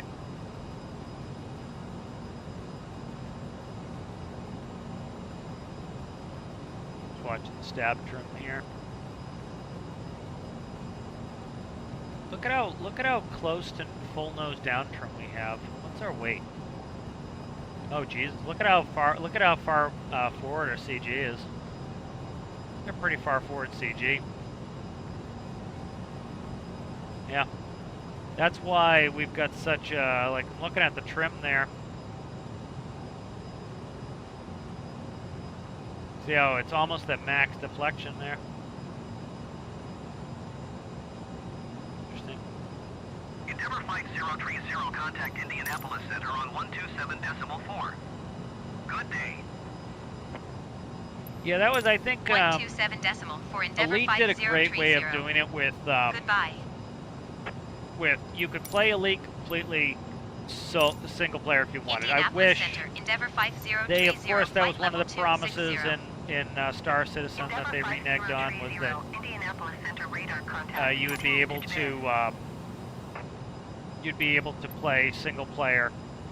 It's gonna be all multiplayer, but like that's one of the cool things with that, with those games, is like with Elite, is you could set it to be single player only. So it's like if you go single player only, you should be able to then doctor like how quickly you make money and change. I hate to say that's difficulty. It's not really difficulty. It's like have an economic slider on there. Like all missions pay 1.0 times out, or they pay 10 times out, or whatever you want to set it to within reason. And then, you know, you want to just go play around. You want to get new ships faster. You make it so that the revenue is higher. Yeah, because you're single player. It's not hurting anyone or disadvantaging anyone else when you're playing single player.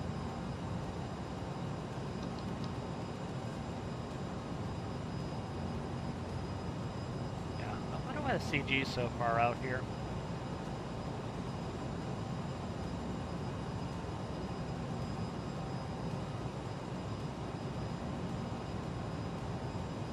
I had to do a ton of these charts for my test.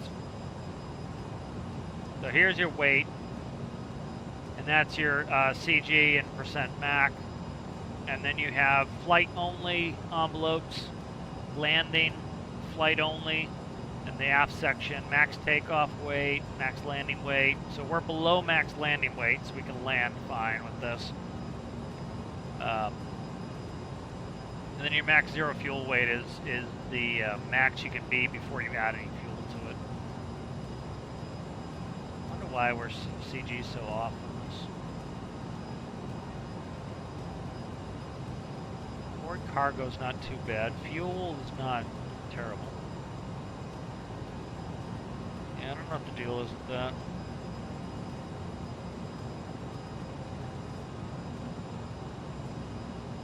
Interesting. We can bring up the descent checklist.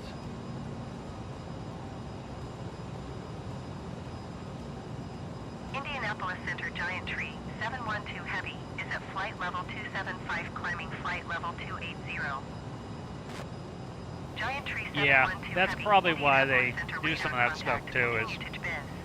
that's part of the problem with like Star Citizen and SnowRunner, like Rasmus talked about, is because you can play with another friend, you now have two people who can share missions, and so you theoretically can make more money per hour, you know, and so they're trying to balance it where you've got probably most people are playing single player and then some people playing multiplayer, so you got to make it so that it's, you know, it's worth it to be multiplayer. And that was one of the problems with Star Citizen, is it's like, you know, they wanted these huge crews. They want like you know, oh, this is a, you know, people keep expecting to fly this thing solo. Yeah, they expect to fly this thing solo because the majority of people, the majority of the time, are going to fly by themselves, are going to play by themselves, because their friends are not always available when they're available, and so they want to be able to go take, you know, their spaceship out and do some stuff, and like even prepare to play later with their friends. So they go and they get the spaceship ready, so that when their friends get on, they can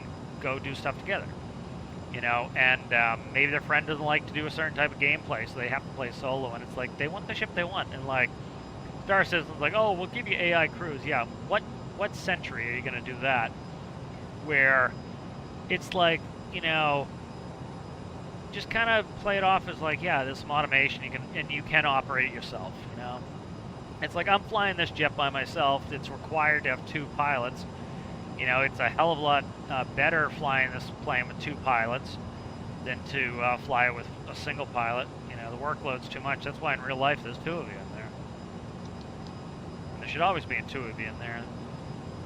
There's the stick shaker right here. This is the thing that does the stick shaker right there. There's just a rattler in there.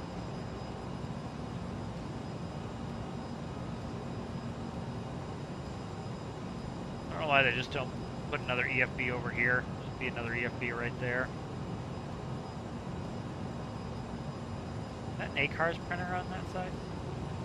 That's the Skycam on the side. It must be. Is that an ACARS printer? Looks like an ACARS printer on this side.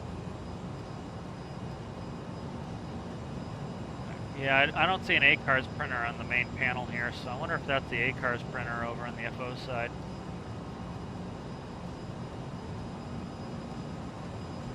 The other thing that's funky too is like, this is where the maintenance manual goes, is right in here. These changed back when they went to electronic flight bags like this. They used to be bigger boxes that would go all the way to the floor, because you had to put all your kit bag in there with manuals. Now they're much smaller. Like my bag will fit in here, because you can have a much smaller bag, because this takes the place of like 50 pounds of paper and binders. Like, what do we have for binders? We had SOP, we had the flight manual for the flight manual for the airplane. We had 2 jet binders, so that's 4, and then I had a separate binder for the leg binder. I had 5 binders in my kit bag. You know, so there's 5 binders in there, all taken by this. And you actually have more stuff on here, like you have holdover charts, you have a bunch of stuff for de-icing procedures. So big paradigm shift when they went to electronic flight bags. Like, all of your charts and everything are on here now, so it just makes it, like, I've got mine up next to me with the arrival on there. Like, figuring out de-ice and stuff's all on there now. They still do a lot of paper little things, like there'll be stuff in here where, or they'll, sometimes they stick it right here.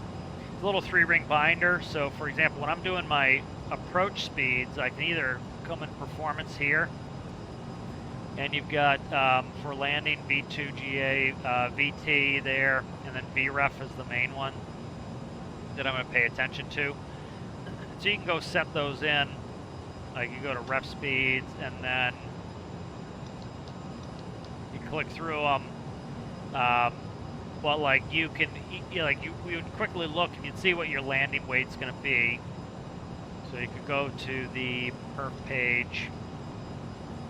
So you look at what your current weight is. Gross weight is 75,869. If you look at zero, fuel weight is 64,034, and then you look at what your fuel is going to be on landing. 5,200. So 5,200 plus that, so 69. Endeavour 5030, contact Indianapolis Center on 127.1. Good day.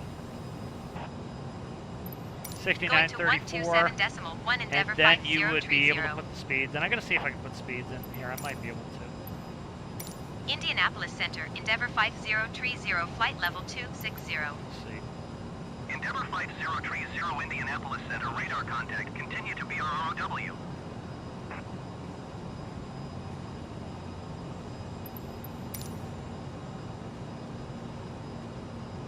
Just looking at some stuff here. Per minute.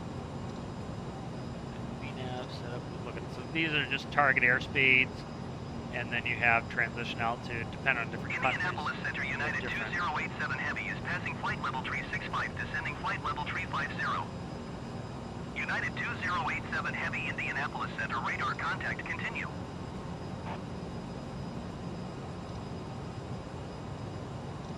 Oh, here we are. Okay, so this is where I needed to go before I couldn't find it. So like the pasture weight should be, for winter, pasture weight should be 205.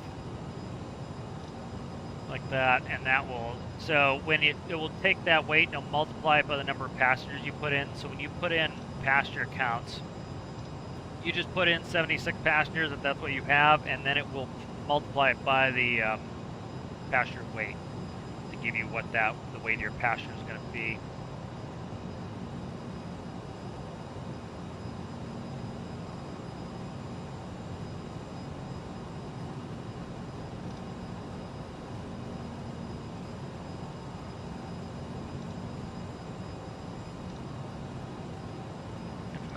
Control, mag trucing.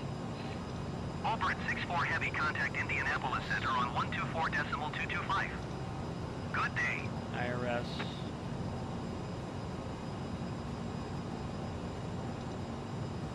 Status. That tells you the database date. Look, you can look in there and see if when it's going to expire. You know, this tells you what database we're currently on. Is 30 October 31. That's before I started getting the Navigraph. My database was out of date. So you check and make sure you're on the correct database. Make sure you're on the correct variant, max takeoff weight, engines, all that stuff there. Let's see where I can put in. I think I ever saw this. We're gonna see something here. Oh, okay, here we can put them in here. This is where I think I put them in the legs page.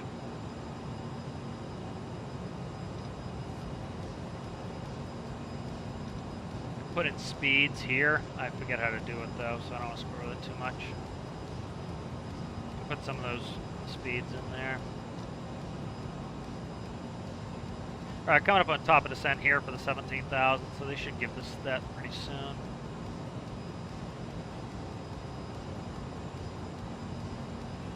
United 2087 Heavy, contact Indianapolis Center on 126.575. Good day. Yeah, but like I would like with this game the ability to play co-op with somebody, have somebody be your FO or your captain or whatever, and that'd be kind of fun. 126.575. Currently, let's see what VREF is going to be. VREF is 137. So in the real simulator, it's much easier to fly this without, to fly and have a stabilized approach. It's harder in flight sim.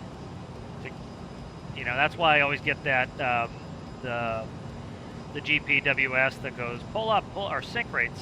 You know, it's usually sync rate. It's pull up, I'm going way too hard, but it will go sync rate. You're supposed to go on that if you're unstabilized. You're supposed to do a go around or a missed approach, depending on if you're on an approach. Contact Indianapolis Center. The game's just way too sensitive compared to real life.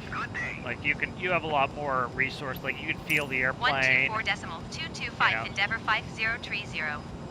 Goodbye. So the game kind of not great with that. Indianapolis Center, Endeavour 5030, flight level 260. Endeavour 5030, Indianapolis Center radar contact. Continue to ICK. ICK. She's gonna give us a descent probably.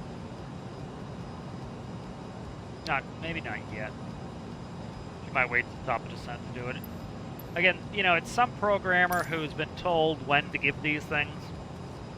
In real life, they have more variability, of course, which is fine. Like, you expect that the game has to kind of be standardized. The problem is, like, some of the stuff I don't understand. You You know, like we made, like our crossing restriction was above 240. That's fine. We're above 240. They wouldn't necessarily give us a descent. We don't necessarily want the descent. But we do have to make the descent down to 17,000 for Galvin, which is both on the chart and the airplane now shows you too. You can see Gavin, not Galvin. Gavin at 17,000. B is for below, so we have to be below 17,000. So we're a minute away from top of descent, and we'll be at Gavin in 4 minutes. 8 minutes, or 8 nautical miles to top of descent, and 41 to Gavin. So if we wanted to figure this in our head, our descent rate, you know, we have to go 9,000 feet in 4 minutes, in 3 minutes now, right? So that's pretty easy, 3,000 feet per minute. That's, you know, that's not bad at this altitude.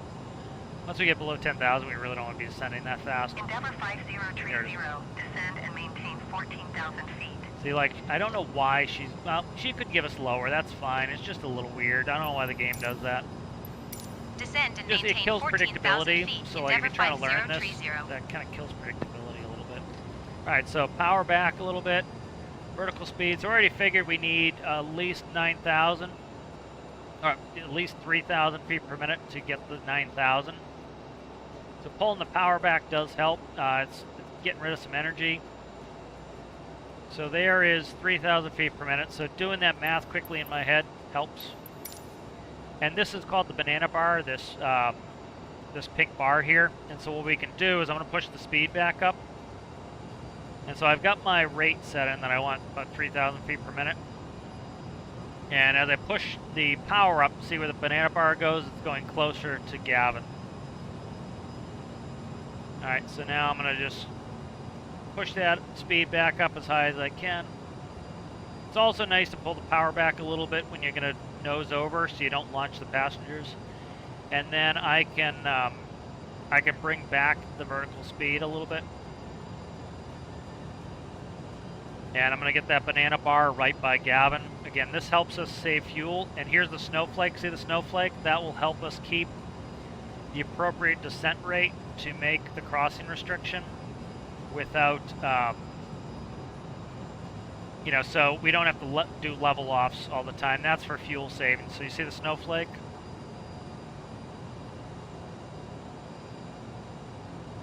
So there we go.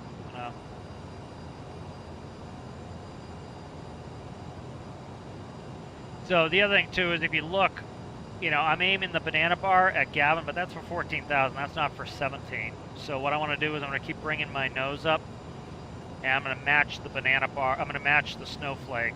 So if I keep this snowflake centered on that bar, that's going to make sure that we make our next crossing restriction on time.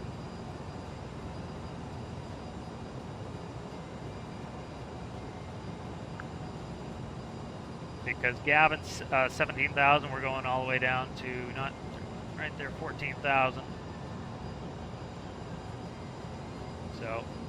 So you see we're beating the snowflake by a little bit. As long as we're ahead of the snowflake by just a touch, we won't miss that altitude that we're supposed to be at. So get yelled at.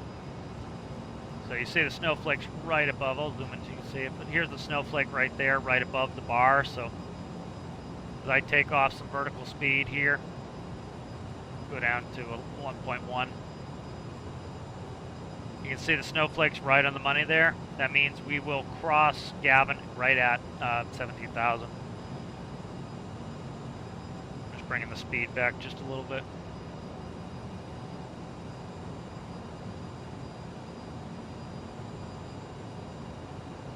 So because we're at a low altitude, our max indicated airspeed is here. Our max Mach is up there. So we have to do whatever is lower is going to be our restriction. So right now we're off Mach and we're pretty much on airspeed. So you can see how we're just following the snowflake. That will keep us perfect on there.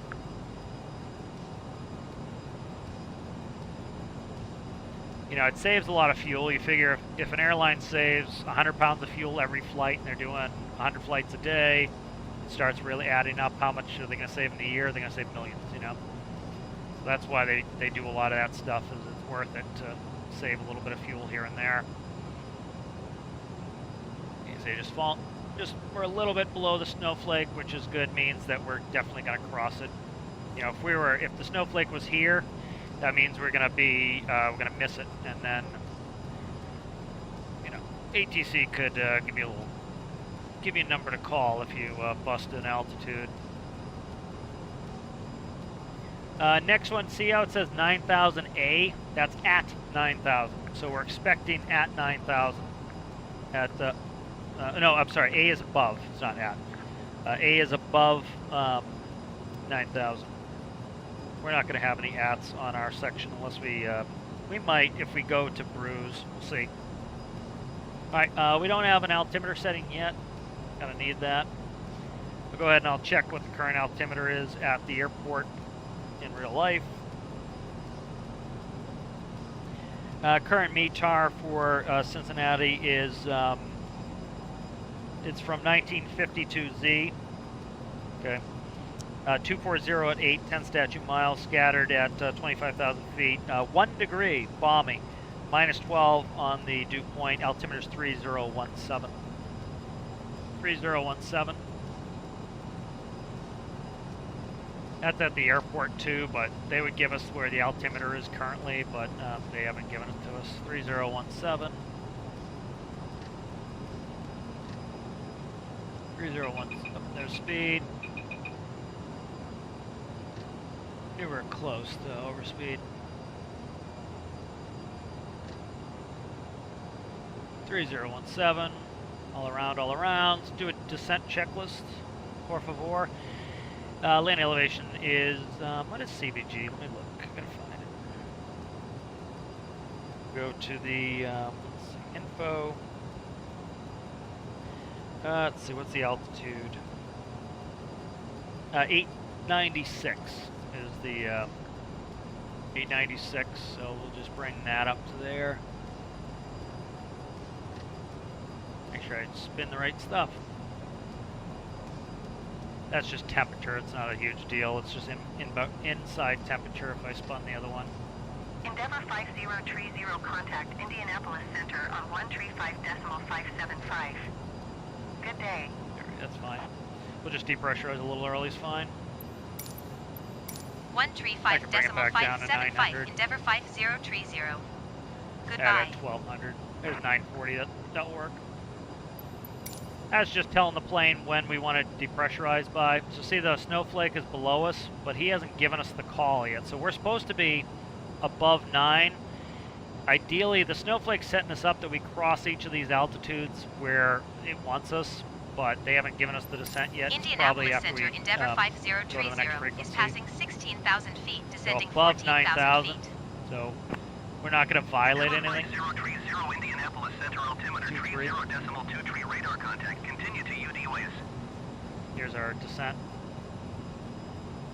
Get a descent probably in a second here. The game catches up eventually. I can't see. That side. 23. Okay. Altimeter's 23 you're in.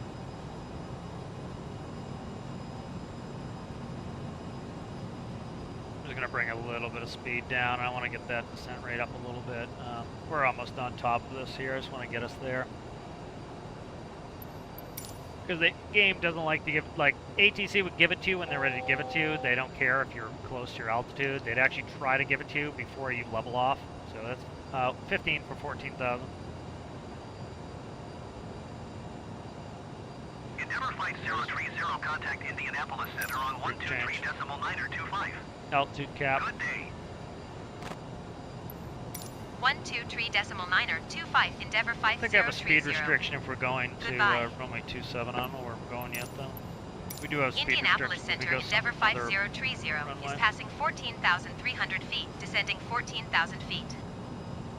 Endeavour 5030 Indianapolis. All right, we're going to Bruise. 30.25 radar contact. Continue to Bruise.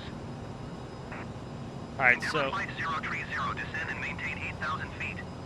All right, we got to start catching up now. We're going to be Descend behind. and maintain 8,000 feet, Endeavour 5030. We're going to be behind here because, so, we're going to Bruise, right? So Bruise is a different, there's. I know we're on our way to Bruise. That's fine. Let me see. Bruise. I'll look at the arrival. Nope, we're right. We're good. All right, so we've got to be at Bruise at 8,000. So we're gonna look for the snowflake way below us. So we got to get that speed up, that rate up. So I'm gonna go all the way to 3,000 here. And also, because we're gonna be descending below 10, we got to get ahead of the airplane. Spoilers are out. If I didn't put those out, we're never going to get on speed here. We're close. We're within 10 knots of our speed, but look at the snowflake. See the snowflake coming back? All right, so see how that blue just came in? That's the localizer. So it has already tuned the localizer for the ILS that I put in. So that tells you that the ILS is tuned in. And we could check it if we wanted. We could go ahead. I haven't briefed the approach because they haven't told me what approach I'm doing yet. So here's 250. Perfect. Pop some spoiler. Here comes the snowflake. See how the snowflake's now on? So we're gonna make sure we cross that. This is an at. We have to be at 8,000 feet. A is above. B is below. No nomenclature is at. So we need to descend a little bit more. There we go. Gotta watch that speed going through 10. So I put a little spoiler back in, and I want to get a little bit of feet per minute in there. Because I want to make sure we don't screw this crossing restriction. So 200. 030, contact Cincinnati approach on 123.875. 23.875. Going to 123.875, Endeavour 5030. 9 for 8,000. And see the nose coming up? That takes care of my overspeed. Cincinnati so approach, Endeavour 5030 is passing 8,700 feet, descending 8,000 feet. Endeavour 5030, Cincinnati approach altimeter 30, decimal 23 radar contact, continue. See if I have a speed restriction here. Endeavour 5030, descend and maintain 5,000 feet. 5,000. Descend and maintain 5,000 feet, Endeavour 5030. They haven't told me what approach to expect yet, so I'm kind of waiting for that, trying to stay ahead here. It's 5,000. I'm going to go right to 2,000. Pull the thrust all the way back. Starting to get into thicker air, so we going to help us slow down. Or stay slow. Don't want to go over 250 knots below 10. Endeavour 5030, you are 18 miles southeast. Okay, perfect. RNAV Zulu Maintain present heading 27. and altitude. Expect RNAV Zulu runway 27 approach by Vobku transition. Clear to Vobku. Alright. Vobku, RNAV Maintain Zulu present heading 27. and altitude. Expect RNAV Zulu runway 27 approach via Vobku transition. Clear to Vobku, Endeavour 5030. Alright, where is it? RNAV Zulu. RNAV Zulu 27, Vobku. RNAV Zulu, Vobku, execute, flight plan. Legs, rather. We want to go to, what do they say, Vobku? Find it eventually here. There's Vobku. There is Vobku. We want to go Vobku to the pink, execute. We want to go to nav. Now we're on. Alright, so we're all set up. I gotta brief this. This is what happens, like, this stuff happens fast. You gotta be paying attention. Like, I'm doing speed, I'm doing everything. You gotta be like an octopus getting all this stuff. So we're gonna go to the approach, I gotta brief it. Cincinnati approach Giant 8501 is missed approach at Cincinnati. I don't see the Zulu. Giant 8501, you are 1 mile southeast. I don't have a Zulu. Climb and I got the maintain RNAV 16,000 Yankee. feet. Expect RNAV Zulu runway I don't see it. 27 It's not in my approach by charts. Vobku transition. Clear to Vobku. I don't see it in my charts. Endeavour 5030, Okay. descend I don't and need it. I maintain can. I'll brief it off the 4,400 feet. plate here. They would not be turning us like this. See how the turn's Climb and funky? maintain 16,000 feet. Alright, here we have 5,000. So we got Vobku 5,000, 4,400 at side power.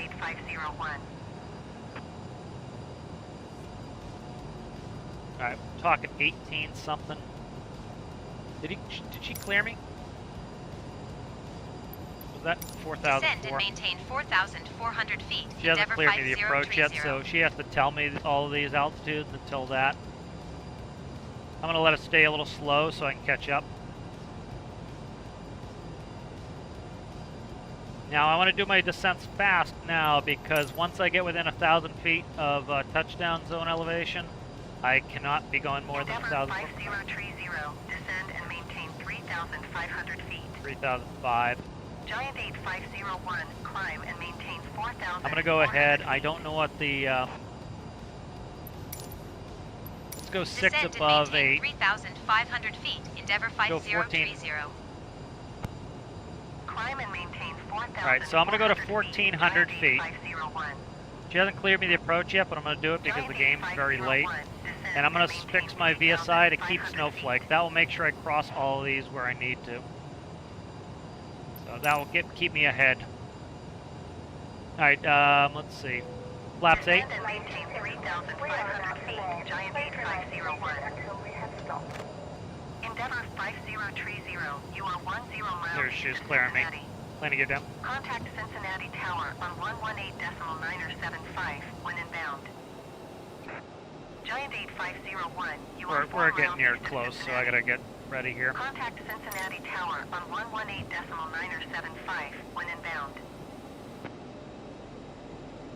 Traffic. Tower on What the fuck is he 118.975. doing? Endeavour 5030.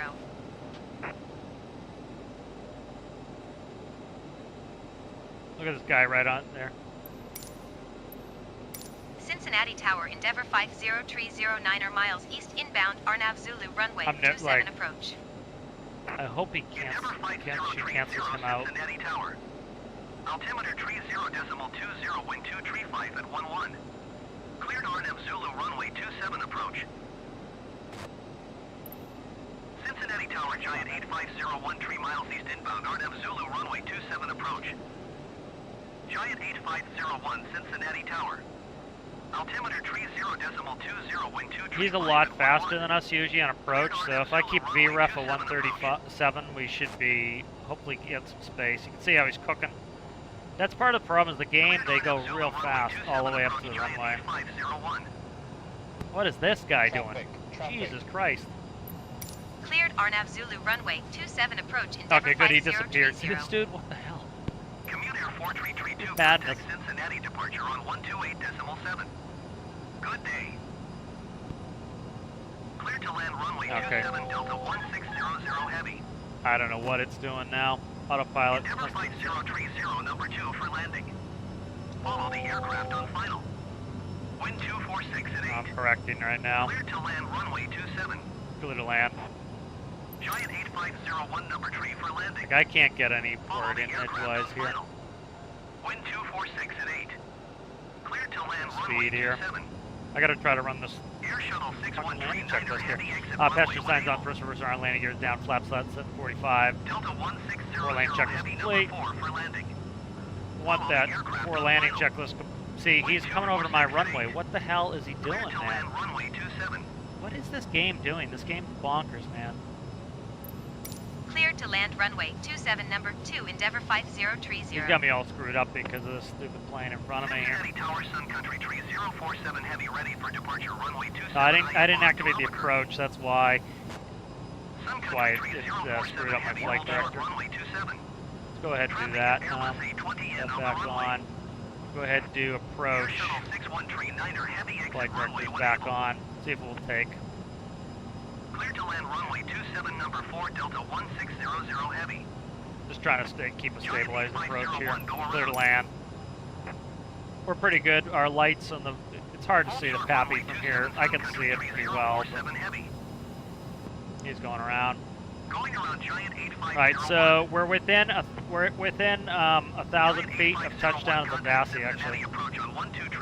We're within 1,000 feet of touchdown, so I want to be stabilized, gear down, checklist complete, and I don't want to descend more than 1,000 feet per minute. So we're at 700.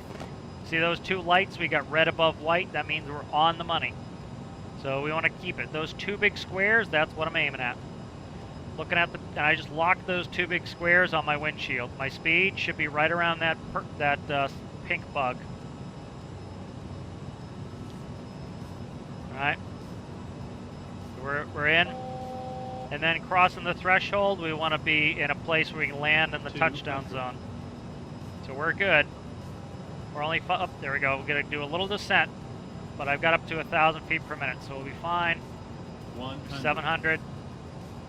Got a little bit of kick of wind there. 50, 40, 30, 20, 10. Alright, thrust reversers are coming out as the nose wheel touches down. Where's the, I don't have track IR on. Where the hell is the terminal? Cincinnati Tower I can't tell which side Air the terminal is. heavy ready It's for gotta be the right. departure, runway 27. Air transport This is the runway. We don't want to turn on the runway. We're going to turn next taxiway. Traffic is Airbus A20 in on the runway. We're going to turn next taxiway. I don't know. Flight 030 exit runway when able. Yeah. Delta 1600 heavy turn next taxiway. I didn't do any of the thrust reverser calls just because I'm kind of busy. Endeavour Flight 030 contact ground on 129.475. 29er. So that's 150 feet to the end of those dashes. So if I do that, we're about 118 feet long. 129.475, Endeavour 5030. See how we're clear? Goodbye. So if you know the length of your plane, you're good there.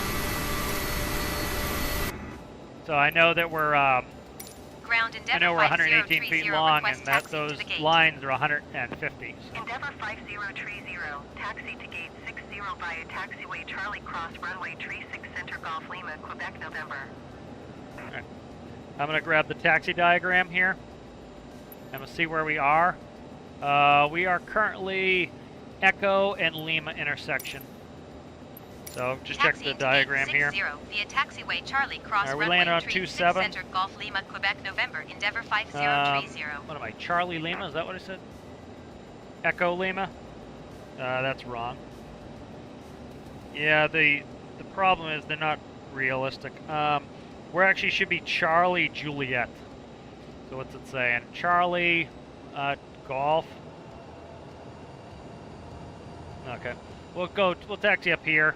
The game again often like I don't understand how the game screws this up. Like it should be able to look at the database and see what the real taxiways are for the airport. So I don't know why it always like it says we're on Echo and Lima. That's not where we are. So. I don't know why the game can't get that right, but it can't apparently.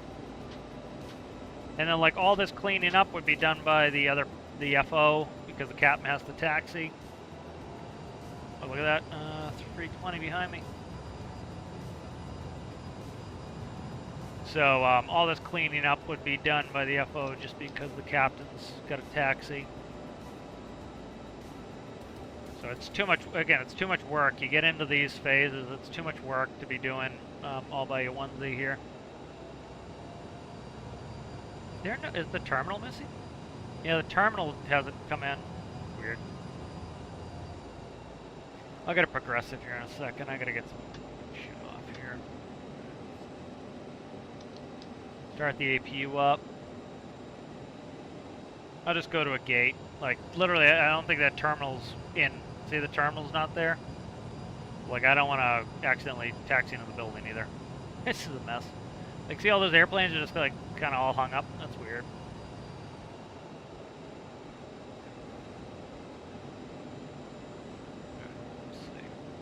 My view here.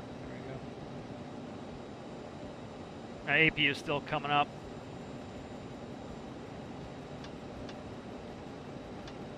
Leave beacon on, nav can come off, and leave the taxis on. Just come up to one of these gates and park it.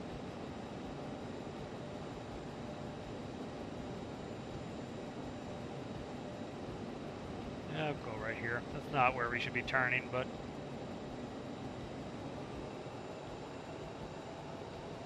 it's funky, like that whole, I think there's a building missing over there maybe. I don't know, look weird. I don't know CVG very well, so I've only been there a few times.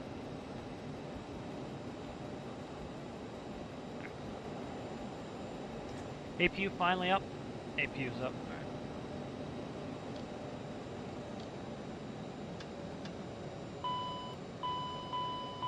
All right, transponder. You would leave it. You'd not have it in TARA, but it would be on just for taxi. Slat flaps is 0. Lights are going to be set here in a second. We can get on the shutdown. Probes, we can shut the probes off. We'll do that in a second. Where's my...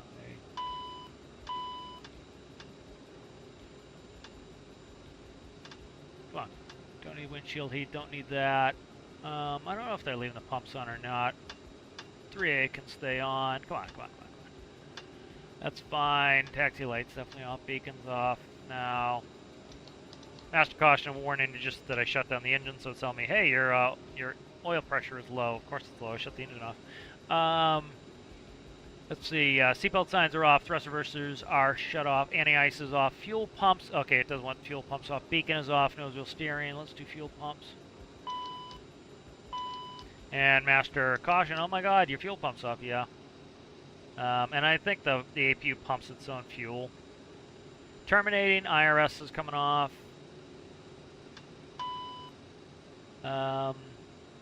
Emergency lights can come off. Any ice off. Hydraulic pumps are all going to come off in a second. External lights off. APU is going to come off. Battery master. Okay. All right, hydraulics can come with the APU. We'll shut the APU down. And that's it. But yeah, it was a good flight. Landing was a little longer than I would have liked. We were right on the Vassie, and then I got a little high coming in there. I was trying to keep it a stabilized approach. It was stabilized. It was fine. We landed within the touchdown zone. That's all that's required.